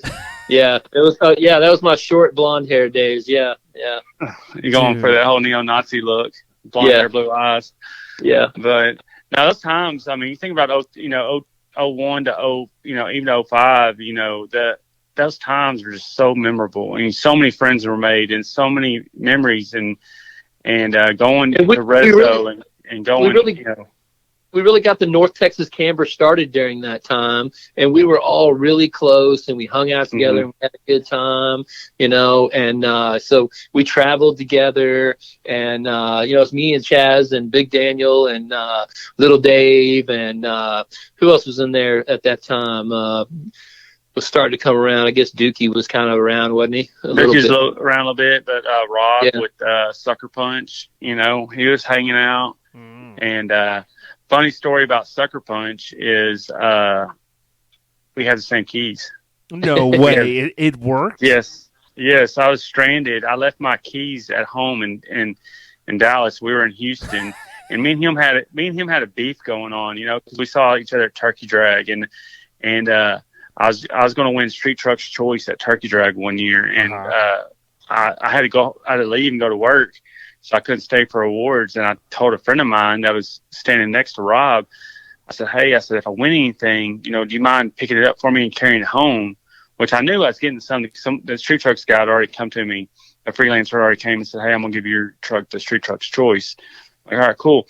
Well, Rob pops up. He's like, don't worry, I'll take it home. I'm like, bitch, Wow. Because he had his OBS at the time, which, used to belong to one of the guys at BAD. Yeah. Yeah. So we get to Houston. I'm sitting there stranded. My truck's on a trailer, and I don't have my keys. I left my keys on my toolbox at the house. And I always heard this story that 1 out of 5 OBS keys will start ignition. And I never believed it. And then Rob, so here comes Rob. Rob pulls in the parking lot with his truck on a trailer, and I look at Jessica. I'm like, this motherfucker, this cocky little bastard, because he, He is not that way at all. He's not. Right, not. but that was just like the persona, like, of a certain era. First time meeting him, I'm like, this cocky little bastard, and I'll get your trophy, yeah, whatever. And so he rolls up next to me, I'm like, Rob, tail tucked between my legs. Hey, Rob, I need a favor. What, dude? Can I borrow your keys? He's like, for what? I'm like, just let me see your keys, man. I need to see a key. And sure enough, I put that son of a bitch in my ignition and it's fired right up. I was like, I'll be damned. You got it. We're best friends for life now, dude. I met that guy, man. I met that guy probably 8 to 10 years before he got into Camber. Yeah, I was courting him for a long time, man. I was like, dude, anytime you're ready, you got it, man. You got what it takes. Anytime you're ready for Camber, you come on over there. I'll introduce you to everybody, man. We'll get it going. Tell him about his S10. Jason will like this story. Tell him about his S10. Oh, his S10 was awesome. What about it, though? I don't remember. Didn't put his headlights or something on it. Didn't have some headlights? Yeah. I don't remember what headlights he put on there, but I mean, he was a body shop guy, he's a body shop and a painter. So he was just toying with ideas and playing with stuff, and so that's why all his shit's all painted and all looks good. All his undercarriage all painted and everything, because it's all just him painting it, so. Didn't he put like some GMC headlights on it or something that was like before its time, Yeah. It was really maybe the Denali or trend setting before its time. Yeah. Yep. Yeah. One thing that we're talking about. One thing that that is funny because Ronny, you had mentioned, I looked back at that old photo and sure enough, I see your little when you, like you said, your back is turned to the camera in that table of contents photo. You can see that little logo that you have, and I've seen that even from Instagram. And then you see a guy, and it does look like maybe he was throwing up like the little like surf or die logo, but maybe he was throwing a little middle finger there. So nice little intel. But man, we used to have good time. That was middle finger. That's me. Yeah. That's me. That's me, and that's middle finger. Yeah, there you go. That's awesome. Now, let me ask you guys. I want to end on this note. Like, last year, unfortunately, we celebrated the 10th anniversary of everybody's dear friend, just a great guy, Wyatt Strange, Courtney Hollowell, you name it. It was like 10 years ago. And you think back, like even before him, we lost people on our scene, and let's just say 20 years. Like the last 20 years, we've been losing people. This last year or two, the Alex Who's of the world, we lost some guys in Severed, right?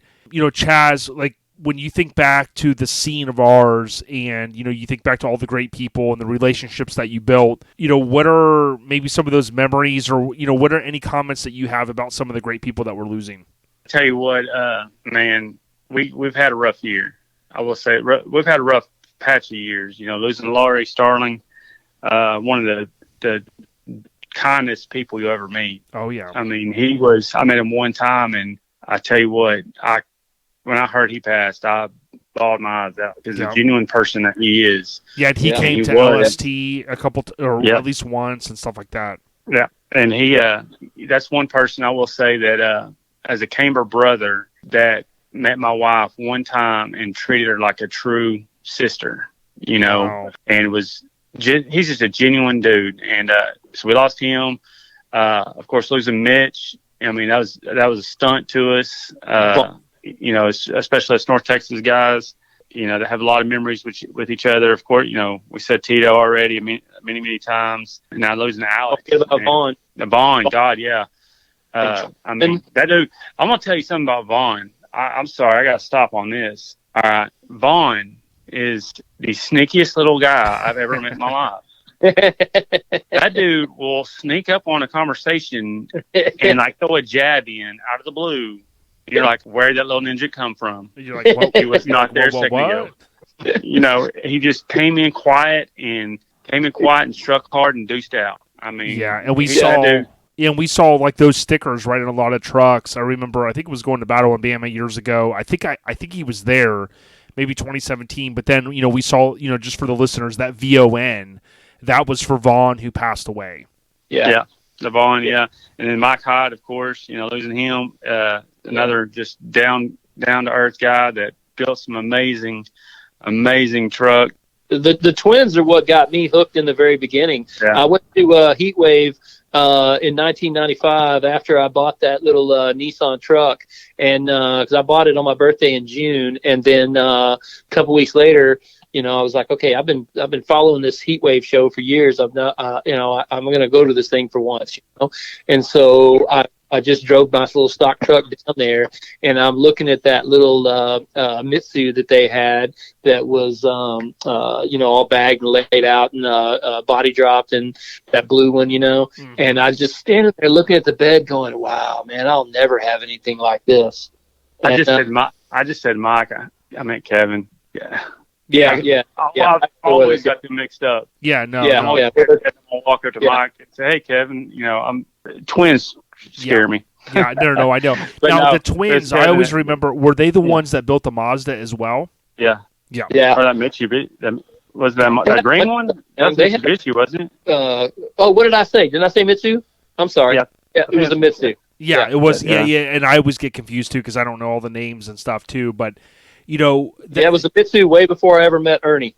Wow. Yeah, and Ernie, rest in peace. He loved his Mitsus. You know what I mean? But he did. Yeah, and when you think about, I guess just to kind of end, we talked about so many cool things, but Ronny, when you think about the legacy of where a lot of people, let's just call it the last 30 years. You look at even the Ryan Fringling houses, the Mike Finnegans, the Courtneys, what he was able to do. Even I guess to a certain extent, Aaron Kaufman, right? I mean, he was kind of tied in. I remember going to Showfest the one year and the Gas Monkey, rigs there, like 04, 05 ish. You think about all of what's been accomplished from quote mini truckers, even Brian Gendro.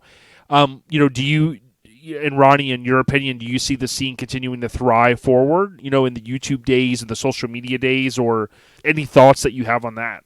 Well, I think that the whole mini truck scene took a hit when the Honda Accords, the Honda Civics and stuff came along, and they started really doing that scene. That we lost a lot of young guys who were probably going to be mini truckers or kind of mini truckers, and they kind of went over to that scene. And Heatwave really changed when that started happening. And so I'm kind of I love Fast and Furious. Don't talk bad about it. Yeah. But, so it kind of took a hit then, but it seems like, you go to LST now and it's just really thriving, from just the whole custom scene from, when you go to LST, you've got a whole plethora of everything that's there, from hot rods to 4x4s to, to mini trucks to OBSs to, all that. So I don't think that it's going to go anywhere, man. I think it's going to just keep on thriving, man. People love to, paint cars and do mods and, get low and be different and, or be jacked up and be different. I mean, there's a lot of creative people out there that just like to be different, Oh, yeah. So, yeah, I agree. Yeah, a stock truck for a while, and just recently I was like, I can't take it anymore, man. I had to put a lift on and buy some wheels and tires. And yeah, switch it up. Couldn't stand. Yeah, oh, yeah. You just driving by too many balls. Yep. And just for the record, you met your wife through the scene, and I think even she's tied in with Chaz's wife, right? So you guys have had crazy lineage, but also it kind of reinforces that we might all go to shows to drink some brews and bring our bagged and bodied trucks, but there are other relationships that have formed out of this, of course. Oh my gosh, dude! I can't even tell you how much this whole scene and especially Camber has meant to me, and how it has changed my life with the people I've met, the people I've been around, the things I've gotten to do because of those people. I've been on 3 or 4 week road trip with Mitch Henderson, getting to know Alex, getting to know Tito. These are all things that, when I was at that heat wave, standing there looking over the twins Mitsubishi, thinking I'd never have that stuff. I didn't even know all these people, Yep. And then within a few years or whatever, I'm meeting people and making friends. You work your way up through that, local scene or whatever, and you realize, man, I'm more of a national guy. I want to be more nationally involved, and and then it just goes from there, and I can't even begin to tell you all the good times I've had. I mean, shoot, we've been on the Monster Garage set, me and Chaz both at different times. we've just gotten to do all these crazy things just because of this scene and the people that we know and the people we've met. And, you know, I mean, obviously Phlat Out really opened a lot of doors for me, man. People loved it, you know, and I mean, couldn't get enough of it and stuff, you know. And I mean, I made a ton of friends through doing that, including the other magazine or the other videos too, you know. Oliver, you know, Kool-Aid. I mean, me and Kool-Aid are still friends, you know. So all these kind of guys, you know, and I mean, it's just, you know, has just really turned into, you know, long lasting relationships, you know. I mean, the captain and, you know, even like, you know, Finnegan, you know, I mean, Finnegan used to live with Tito, and that's how I got to meet him, you know, when he was, you know, just a dude, you know, he's a mini trucking editor, you know. So look where he's at now. Yeah, it is crazy to think. We've also got to sit back and just cheer our friends on, you know, in their successes, you know, with Bill Carlton, cheering him on, and Finnegan, you know, and Dirthead Dave, and, you know, just we've got to see all of them, you know, on TV, you know, Ben Wood and Ben Wood, and so, and of course Alex, fun. You know, let's don't forget about Alex. He's probably the top TV guy, you know. And you know, the most famous person I know. You know, it's always fun to say, hey, I'm, you know, whenever we watch reruns of West Coast or whatever, and see or whatever it is, and Alex walks by, and I'm like, hey, girls, there's Uncle Alex. Yeah, you know? Uncle Alex. Yeah, yeah, so and I think fun. That's one thing that I would reinforce to the listeners that, you know, and I said this recently, that, you know, you don't have to build the craziest vehicles every year and things like, you know, there's guys like Ernie that have built, you know, rest in peace, you know, 20 vehicles, you know, or so. And then you got guys, you know, like me that maybe didn't build as much, but, you know, you went to a show and some guys are a photographer, some guys are DJs, some guys are Bill Carltons that own a business that end up flourishing and have a, you know, a show like Texas Metal. But everybody kind of plays their role, you know. But as we get to our age, we all realize, like, you know, it's not a pissing contest, right? It's like we're all a part of the scene, and, you know, we all played our own kind of role. But now we look back and just go, hey, crack a brew, you know, smoke a J, whatever your deal is, and you just kind of kick back and enjoy the stories. And it didn't matter how many you build or who had the biggest wheels. You just were a part of something, you know, bigger. As we learn from Wyatt Strange, you know, we were a part of something bigger than you or I, guys. You know what I mean? So. Sure. Yeah. Definitely. Yeah. It was about, you know, it wasn't a pissing contest of, oh, I got 22s, oh, I got 28s, right. Oh, I got, you know. And I think Daniel Brummett. You're pretty limited to 20s. Right. Yeah. Daniel Brummett said it the best. Anything bigger than 20s is for drug dealers. Right. You know.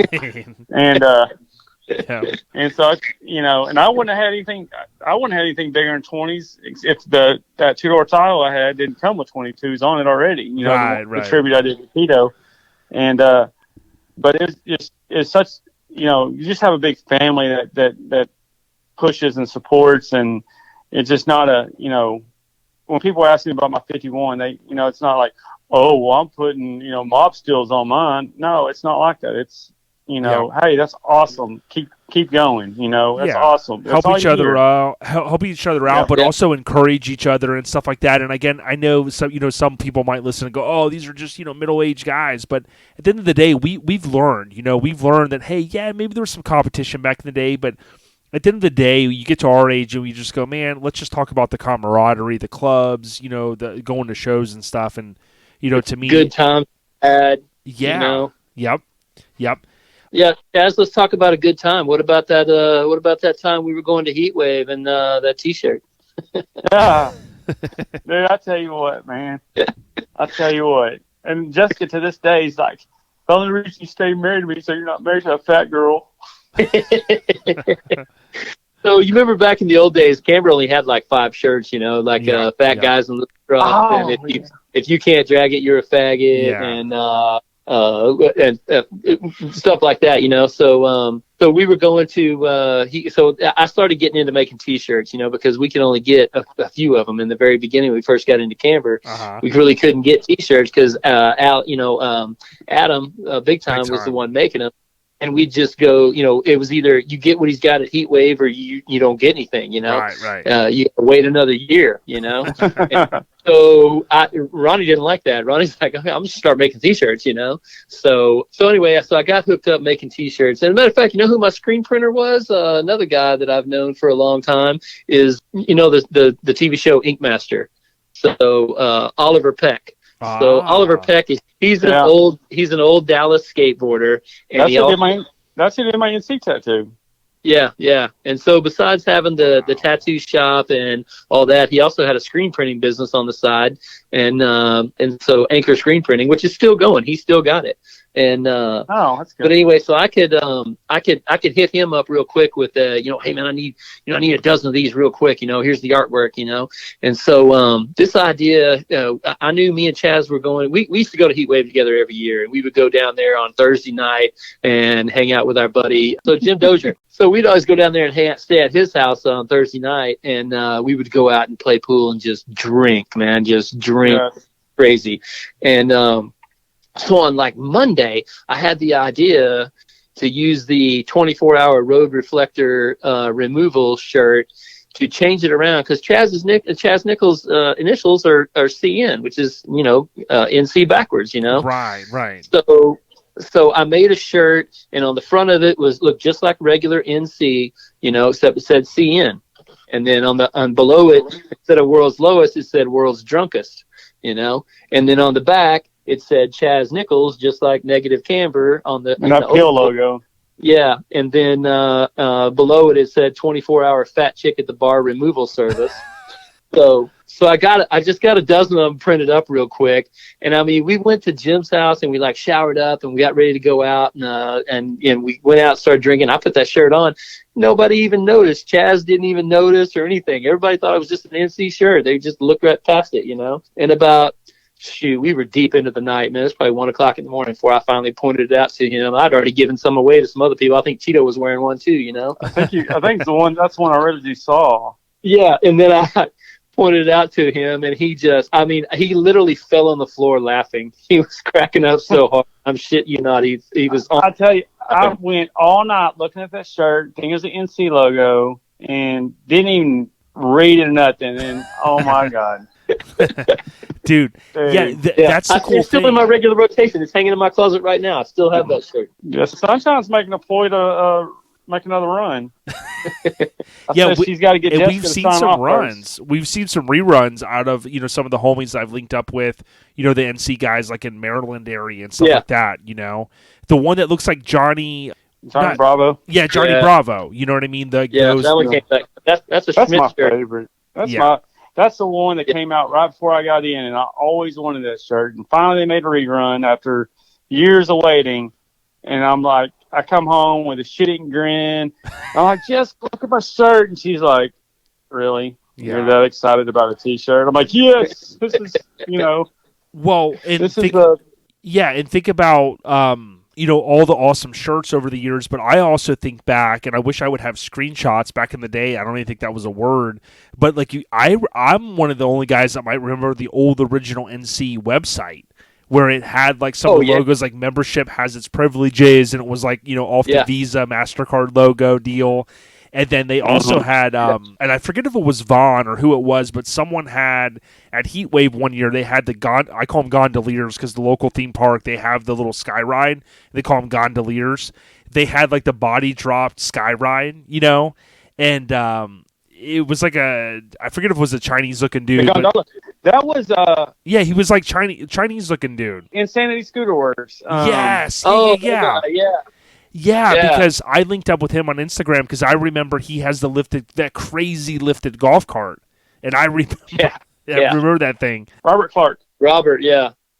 But he was actually on Texas Metal a while back. That's awesome. Yeah, I told him I really wanted to ride it this past year at LST because I remember seeing it. The only year I went to Heat Wave was 2001.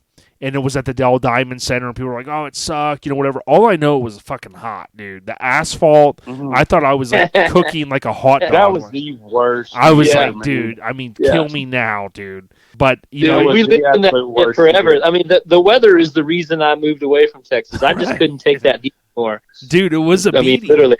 It was. Yeah. As we kind of wind it down, though, we mentioned a moment ago a couple of the guys, but listen, I just want to give, if either of you, I wasn't as close to Alex, okay? I was at Greenville, and Alex and I connected there, and we had such a good time. I was at a couple of different parties, and Alex was there, but, being that... Alex was at a party? Well, it was something. What? Yeah, it was something like that. But I just want to give you guys, if there's anything that you did want to say, because unfortunately, I was blown away when I saw the news last week, man.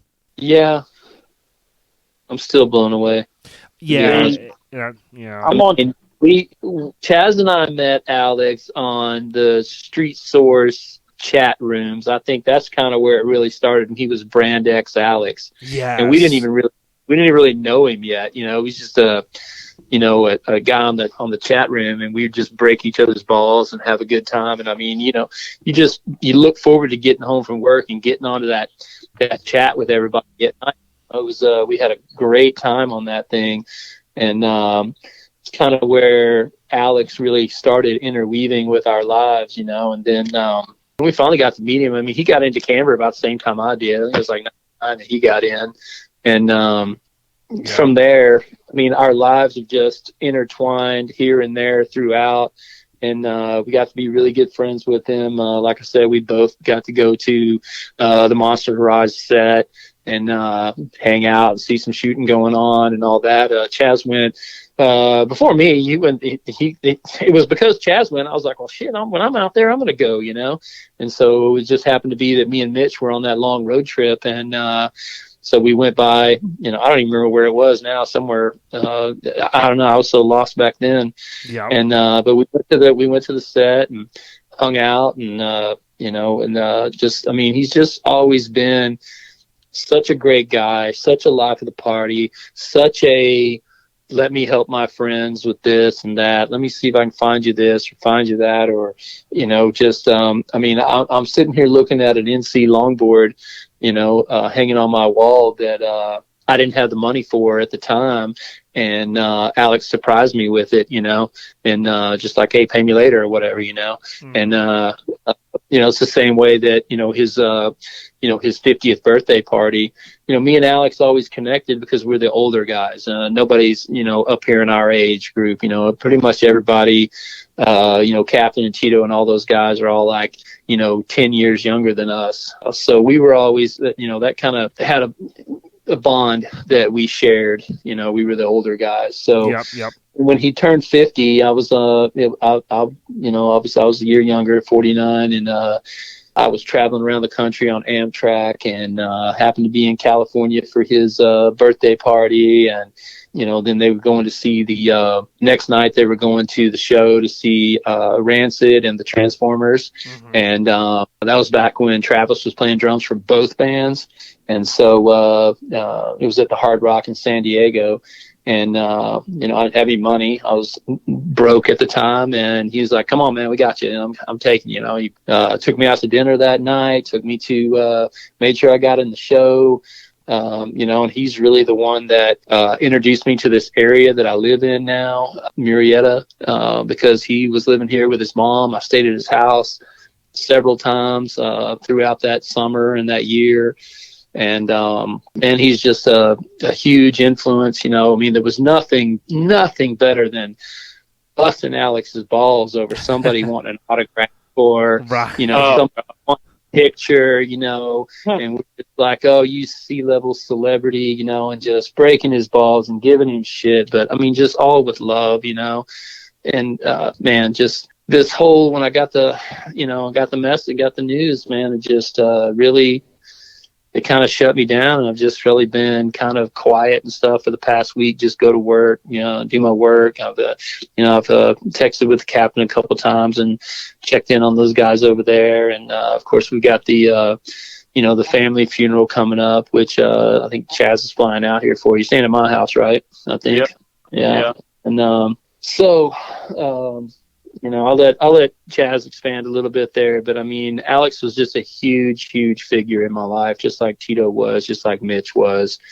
And I'm just, to be able to have those kind of friends in one lifetime, along with, my skateboarding buddy, Jeff Phillips, and, just to have those kind of friends is just, it's an amazing run, I'm really lucky. I feel blessed. I've had a lot of good times, with those guys and because of those guys. And so, yeah, it says a lot, man. And I appreciate you, just saying that. And, as we all get older, we know our time is limited, but if we could just do the things that we want to do and connect with the people that we want to and, do those type of things that make us happy, I think that's what's most important, Yeah. Chaz, any comments that you have? Yeah, man. My oldest memories of Alex, he's like Ronnie said, on the SSM chat room that I, lived on, which, Ronnie home to get on it where I was on it all day. Met numerous friends on that. Yeah, I had a job. I did too. Yeah. I had a job ish. Yeah. But I went out to SEMA. One of my favorite stories of Alex is I went out to SEMA in 02 or 01. It's probably 02. And me and Bobby Bell, which connected right after we met, we connected and became good friends. And we were out there at the Circle Bar in Big Camber Sabotage Party. Met Big Time for the first time. Met Pincushion for the first time, and then met Alex, face to face, and partied all night long, And then come home, got on the Camber email list back then, and I said, "Hey, I want to come to Rezo." And the response I got was from Alex, and get here, I'll take care of the rest. Amazing. All right, so I booked my flight, flew into John Wayne Airport. Alex picked me up from the airport, and it was just an adventure for the rest of the weekend. I mean, we went to Monster Garage. We went to Jody's, where Jody was working, had drinks there, met his mom, met his dogs, stayed at his house. Lucifer. Lucifer. Got up the next morning, rolled out to Rezo at Rockahula Water Park, and then, just partied all day long and met, some memorable people. And, late night, shenanigans start happening. And next thing I know, I'm totally drunk and zip tying people's tents together with Alex, zip tie, and then party's over, time to cruise back into town. He puts me back on a plane, sends me home. I mean, he was just welcoming with open arms. You're Camber brother. Get here. We'll take care of the rest. And several years later, we go to Turkey Drag, and I'm there with with Avery when she was about 5 or 6, and we're doing the family thing, no vehicle to show, just cruising around just walking around the show with wife and kid, and here comes Bill in his toter, and Alex is hanging off the side of it. I'm like, what the hell? We're in Texas. Why is Alex here? And that's actually the night that I think we had the pool thing, the pool tournament, Ronnie, and at Ballpark's house. But anyways, Alex. Did I win? No, I won because I spent my money on it the next day because it was freezing ass cold the next day. But Alex, as we're leaving or whatever, Alex hands me $50 and says, "Here, this is for your daughter." I was like, "It's not even her birthday. Her birthday's in July." He's like, "I don't care. Just buy her whatever she wants and tell her it's from Uncle Alex." And so we left there and went to Walmart and she picked out what she wanted and that's just who he is. He's Uncle Alex. He took care of his people, man. He did. If it wasn't for him and Mitch, I wouldn't have the red truck. I wouldn't have the sponsorships, the photo shoots, that's probably what hurts the most is that the people that put me in the place in the mini trucking scene are pretty much gone. Tito with his camera, Alex with his sponsorships, and Mitch with his guidance. But those three, that's really what built that red truck and put me to have what I had. Yeah, real talk, man. Look at Alex's story and his generosity. Yeah. One year we were at SEMA, me and Sunshine, and it was the year he built that. He was at so West Coast Choppers had a car division that they had opened up that place across the street, and they were cranking out cars from there. And so I guess they had a sponsorship with this Motorola F350 that they had. It was all low, and I think it was bagged, but it wasn't. It wasn't slammed like a Scooby or anything, but it was low. Had Motorola all down the side of it, and the interior was all done and stuff. And so I guess some kind of, Alex was pretty prepared. He was one of those guys that, I mean, obviously with Monster Garage, he's the one that made all that stuff happen. He's the one that got all the stuff that they needed when they needed it, And so for this situation, and he must not have known about it, but he calls me up, and we're at SEMA, and he's like, "Man, where are you and Sunshine at?" And I'm like, "Oh man, we're like in Hall A, And he's like, "Man, get over here to the Motorola truck quick. I need a model."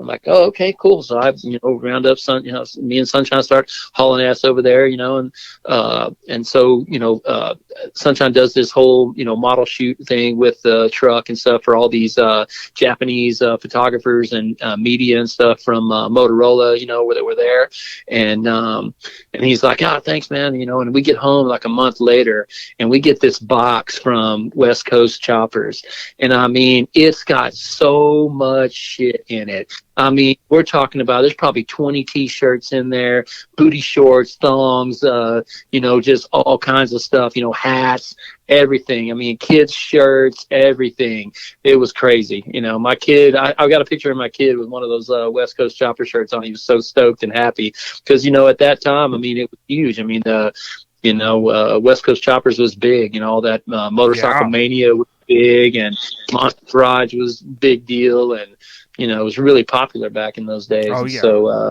yeah. I mean, I had one shirt still had the tag on it. It was like a $75 shirt, T-shirt, but yeah, I remember requesting like a free catalog from the website and getting in, and I was like, oh man, this is like, it was like the nicest. It's like a coffee table book, and it was just in that era, and they got a lot of the free advertisement from the show and stuff. But like you said, Alex was tied into all that.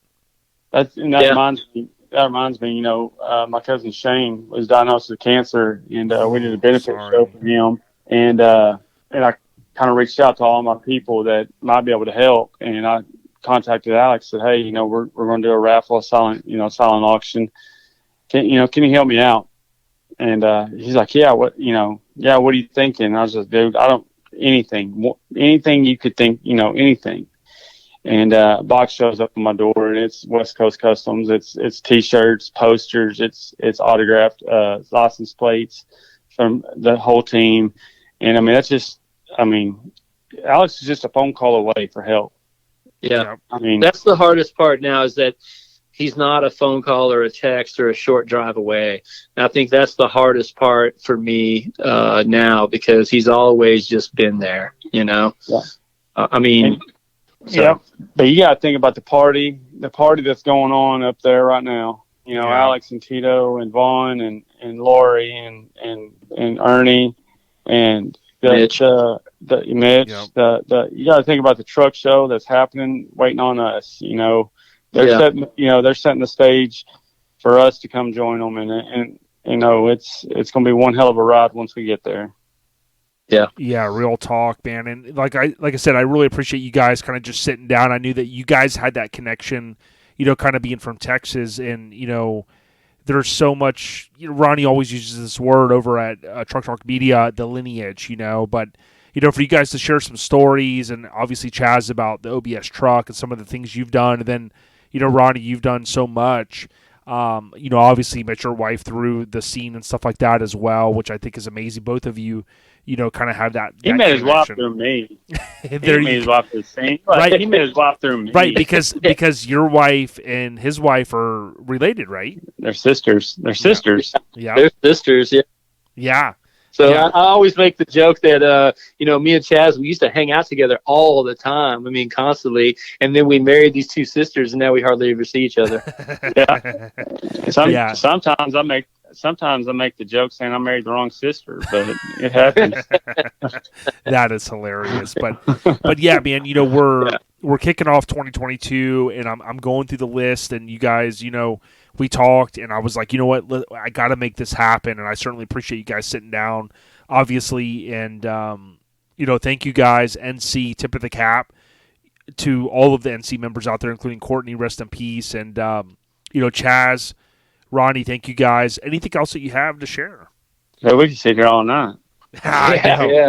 We could talk about stories, man. We've had a really good run, so I know. We could talk about some late night phone calls. I mean, oh yeah. We used to, get drunk in the driveway and call people all over the country in the middle of the night. Yeah. Those are the Tuesday. Good days.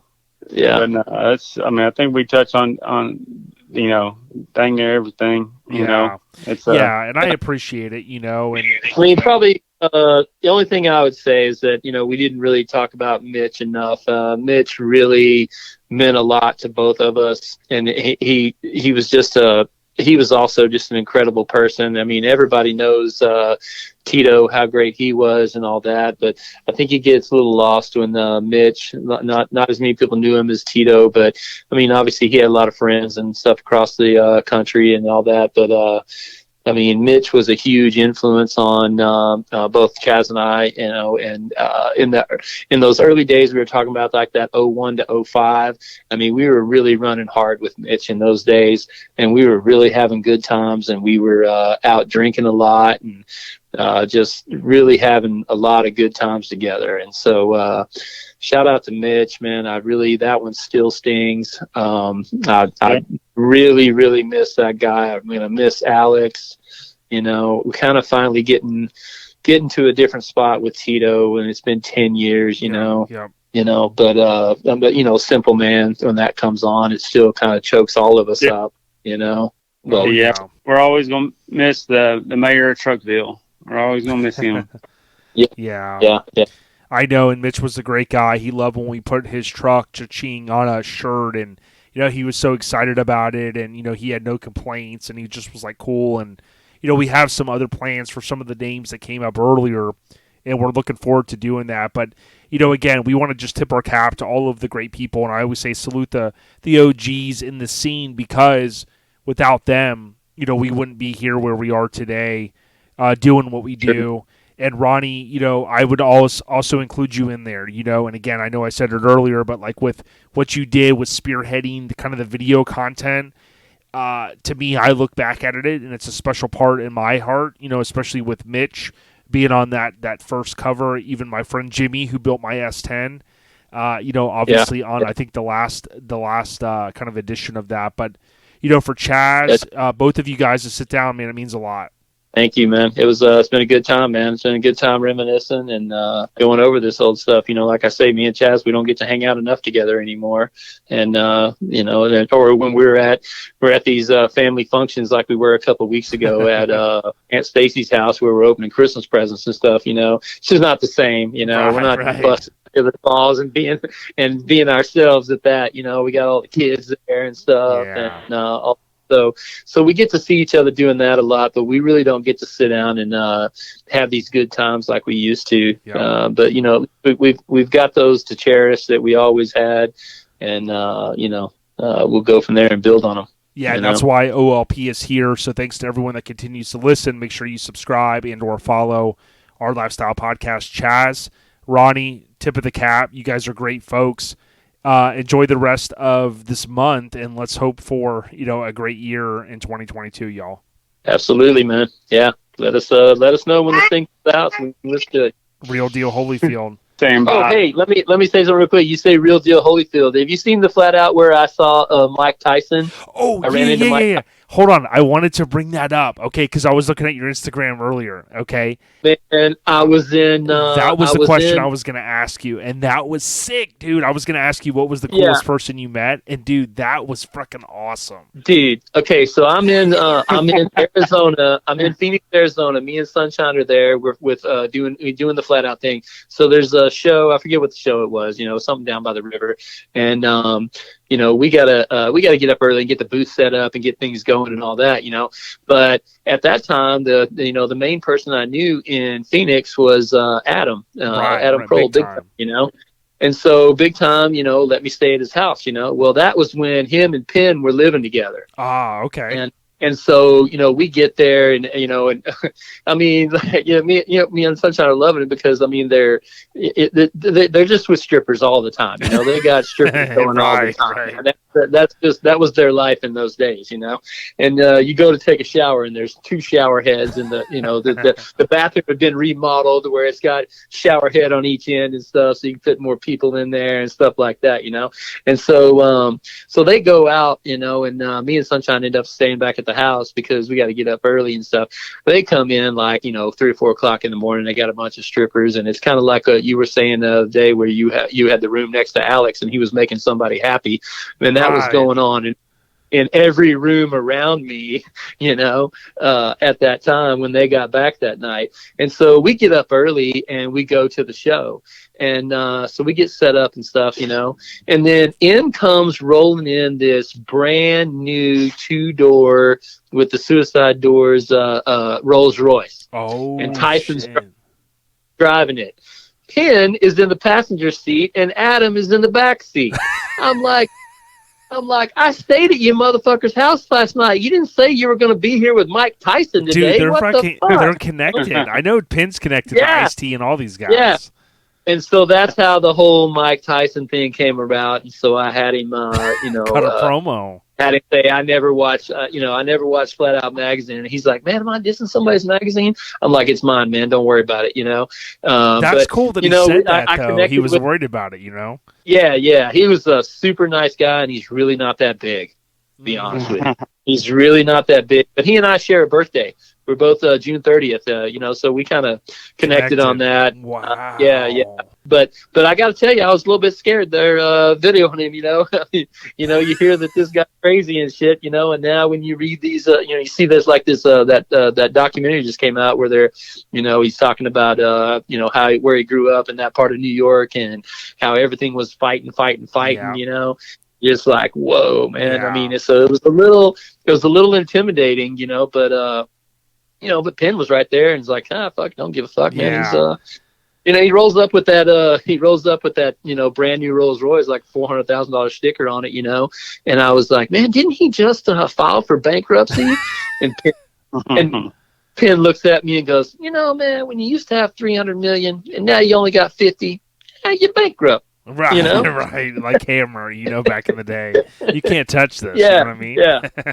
So. No, that's cool. Yeah, and it's funny because if the listeners, again, if you can go out there and follow Phlat Out DVD, as I mentioned earlier, the cool thing is you'll see that's one of the few clips that Ronny has went back and shared. I know there's a lot of probably unreleased stuff. Yeah. I got to look up some more stuff. I got so much stuff, man. I just don't have time, man. Yeah, I know. It's PHLAT Out Mag, and you'll see, just scroll back a few. He posted it on February 12, 2021. The great Mike Tyson, courtesy of course, he tags Penn, and of course, Penn did it. Yeah. So, that's a real deal right there. Yeah. Well, okay. Thank you guys so much, man. I know there's so much cool stuff, and that's the cool thing, and that's why we did the podcast. And I can't thank you guys enough. And is that Sunshine? No, it's Jesse. Jesse, hey, Jesse, hey. So she's saying hi to Uncle Ronny. Oh yeah, that's my nieces now. Yeah, that's awesome. Well, thank you guys so much, and we really appreciate y'all. Hi, Jesse. Hey, thank you, Jason. Man, I'm glad we finally got to connect, and finally, it's been a minute, and whatnot, and hopefully, can get back down Florida way and see it in the show. I was kind of bummed that Doing in the Dark wasn't happening this year this early. Yep. So I was excited to come back to that show. That's a really cool show. Yep. We just booked our rooms for LST, so we'll definitely be at LST in a couple of 6 weeks from now, About 6 weeks, and then and then we'll probably I'll come back out to the Midwest for the 30th. It's going to be at the Negative Camber 30th. It's going to be at Oklahoma City somewhere at Jim Lamboree show. DBD. Yeah, so I'll be out there. Yeah, I'll be out there for that. So hopefully get to run into you guys then. Yeah, I can't wait. Let's hit Rudy's barbecue. I want to meet up again with you guys the same night at LST. Dude, I just stopped. So I just went back to Texas for Christmas, and then I hauled ass home, and I stopped in El Paso, and I bought $77 worth of Rudy's, put it in a cooler. I bought a cooler just Dude, for this guy's that. a fiend, Chaz. Yeah. And I mean, there was nobody with me. I mean, Sunshine wasn't even home for like a week after Christmas. She went to Kentucky, and so I mean, it was just me eating all this meat for like a day. Yeah, I love Rudy's, awesome. man. I'm down. Yeah, me too. And I only knew about it because Courtney wrote about it. And then when I went to Dell Diamond Center back in 2001, which was like literally was the 20th year, I hadn't had it again. I was like, dude, that wax paper, throw it down, give me some meat, no homo, of course. Yeah. But dude, I was down. And then we saw the guy crash the bike, remember? Forget if you guys were still there last year. Yeah. Mr. Cool Guy, I want to be a biker trying to rev it, and he laid it down. And I was like, dude, I got a weak stomach. I don't want to see no bones sticking out. You know what I mean? Yeah. That's happened to me before. It's not funny.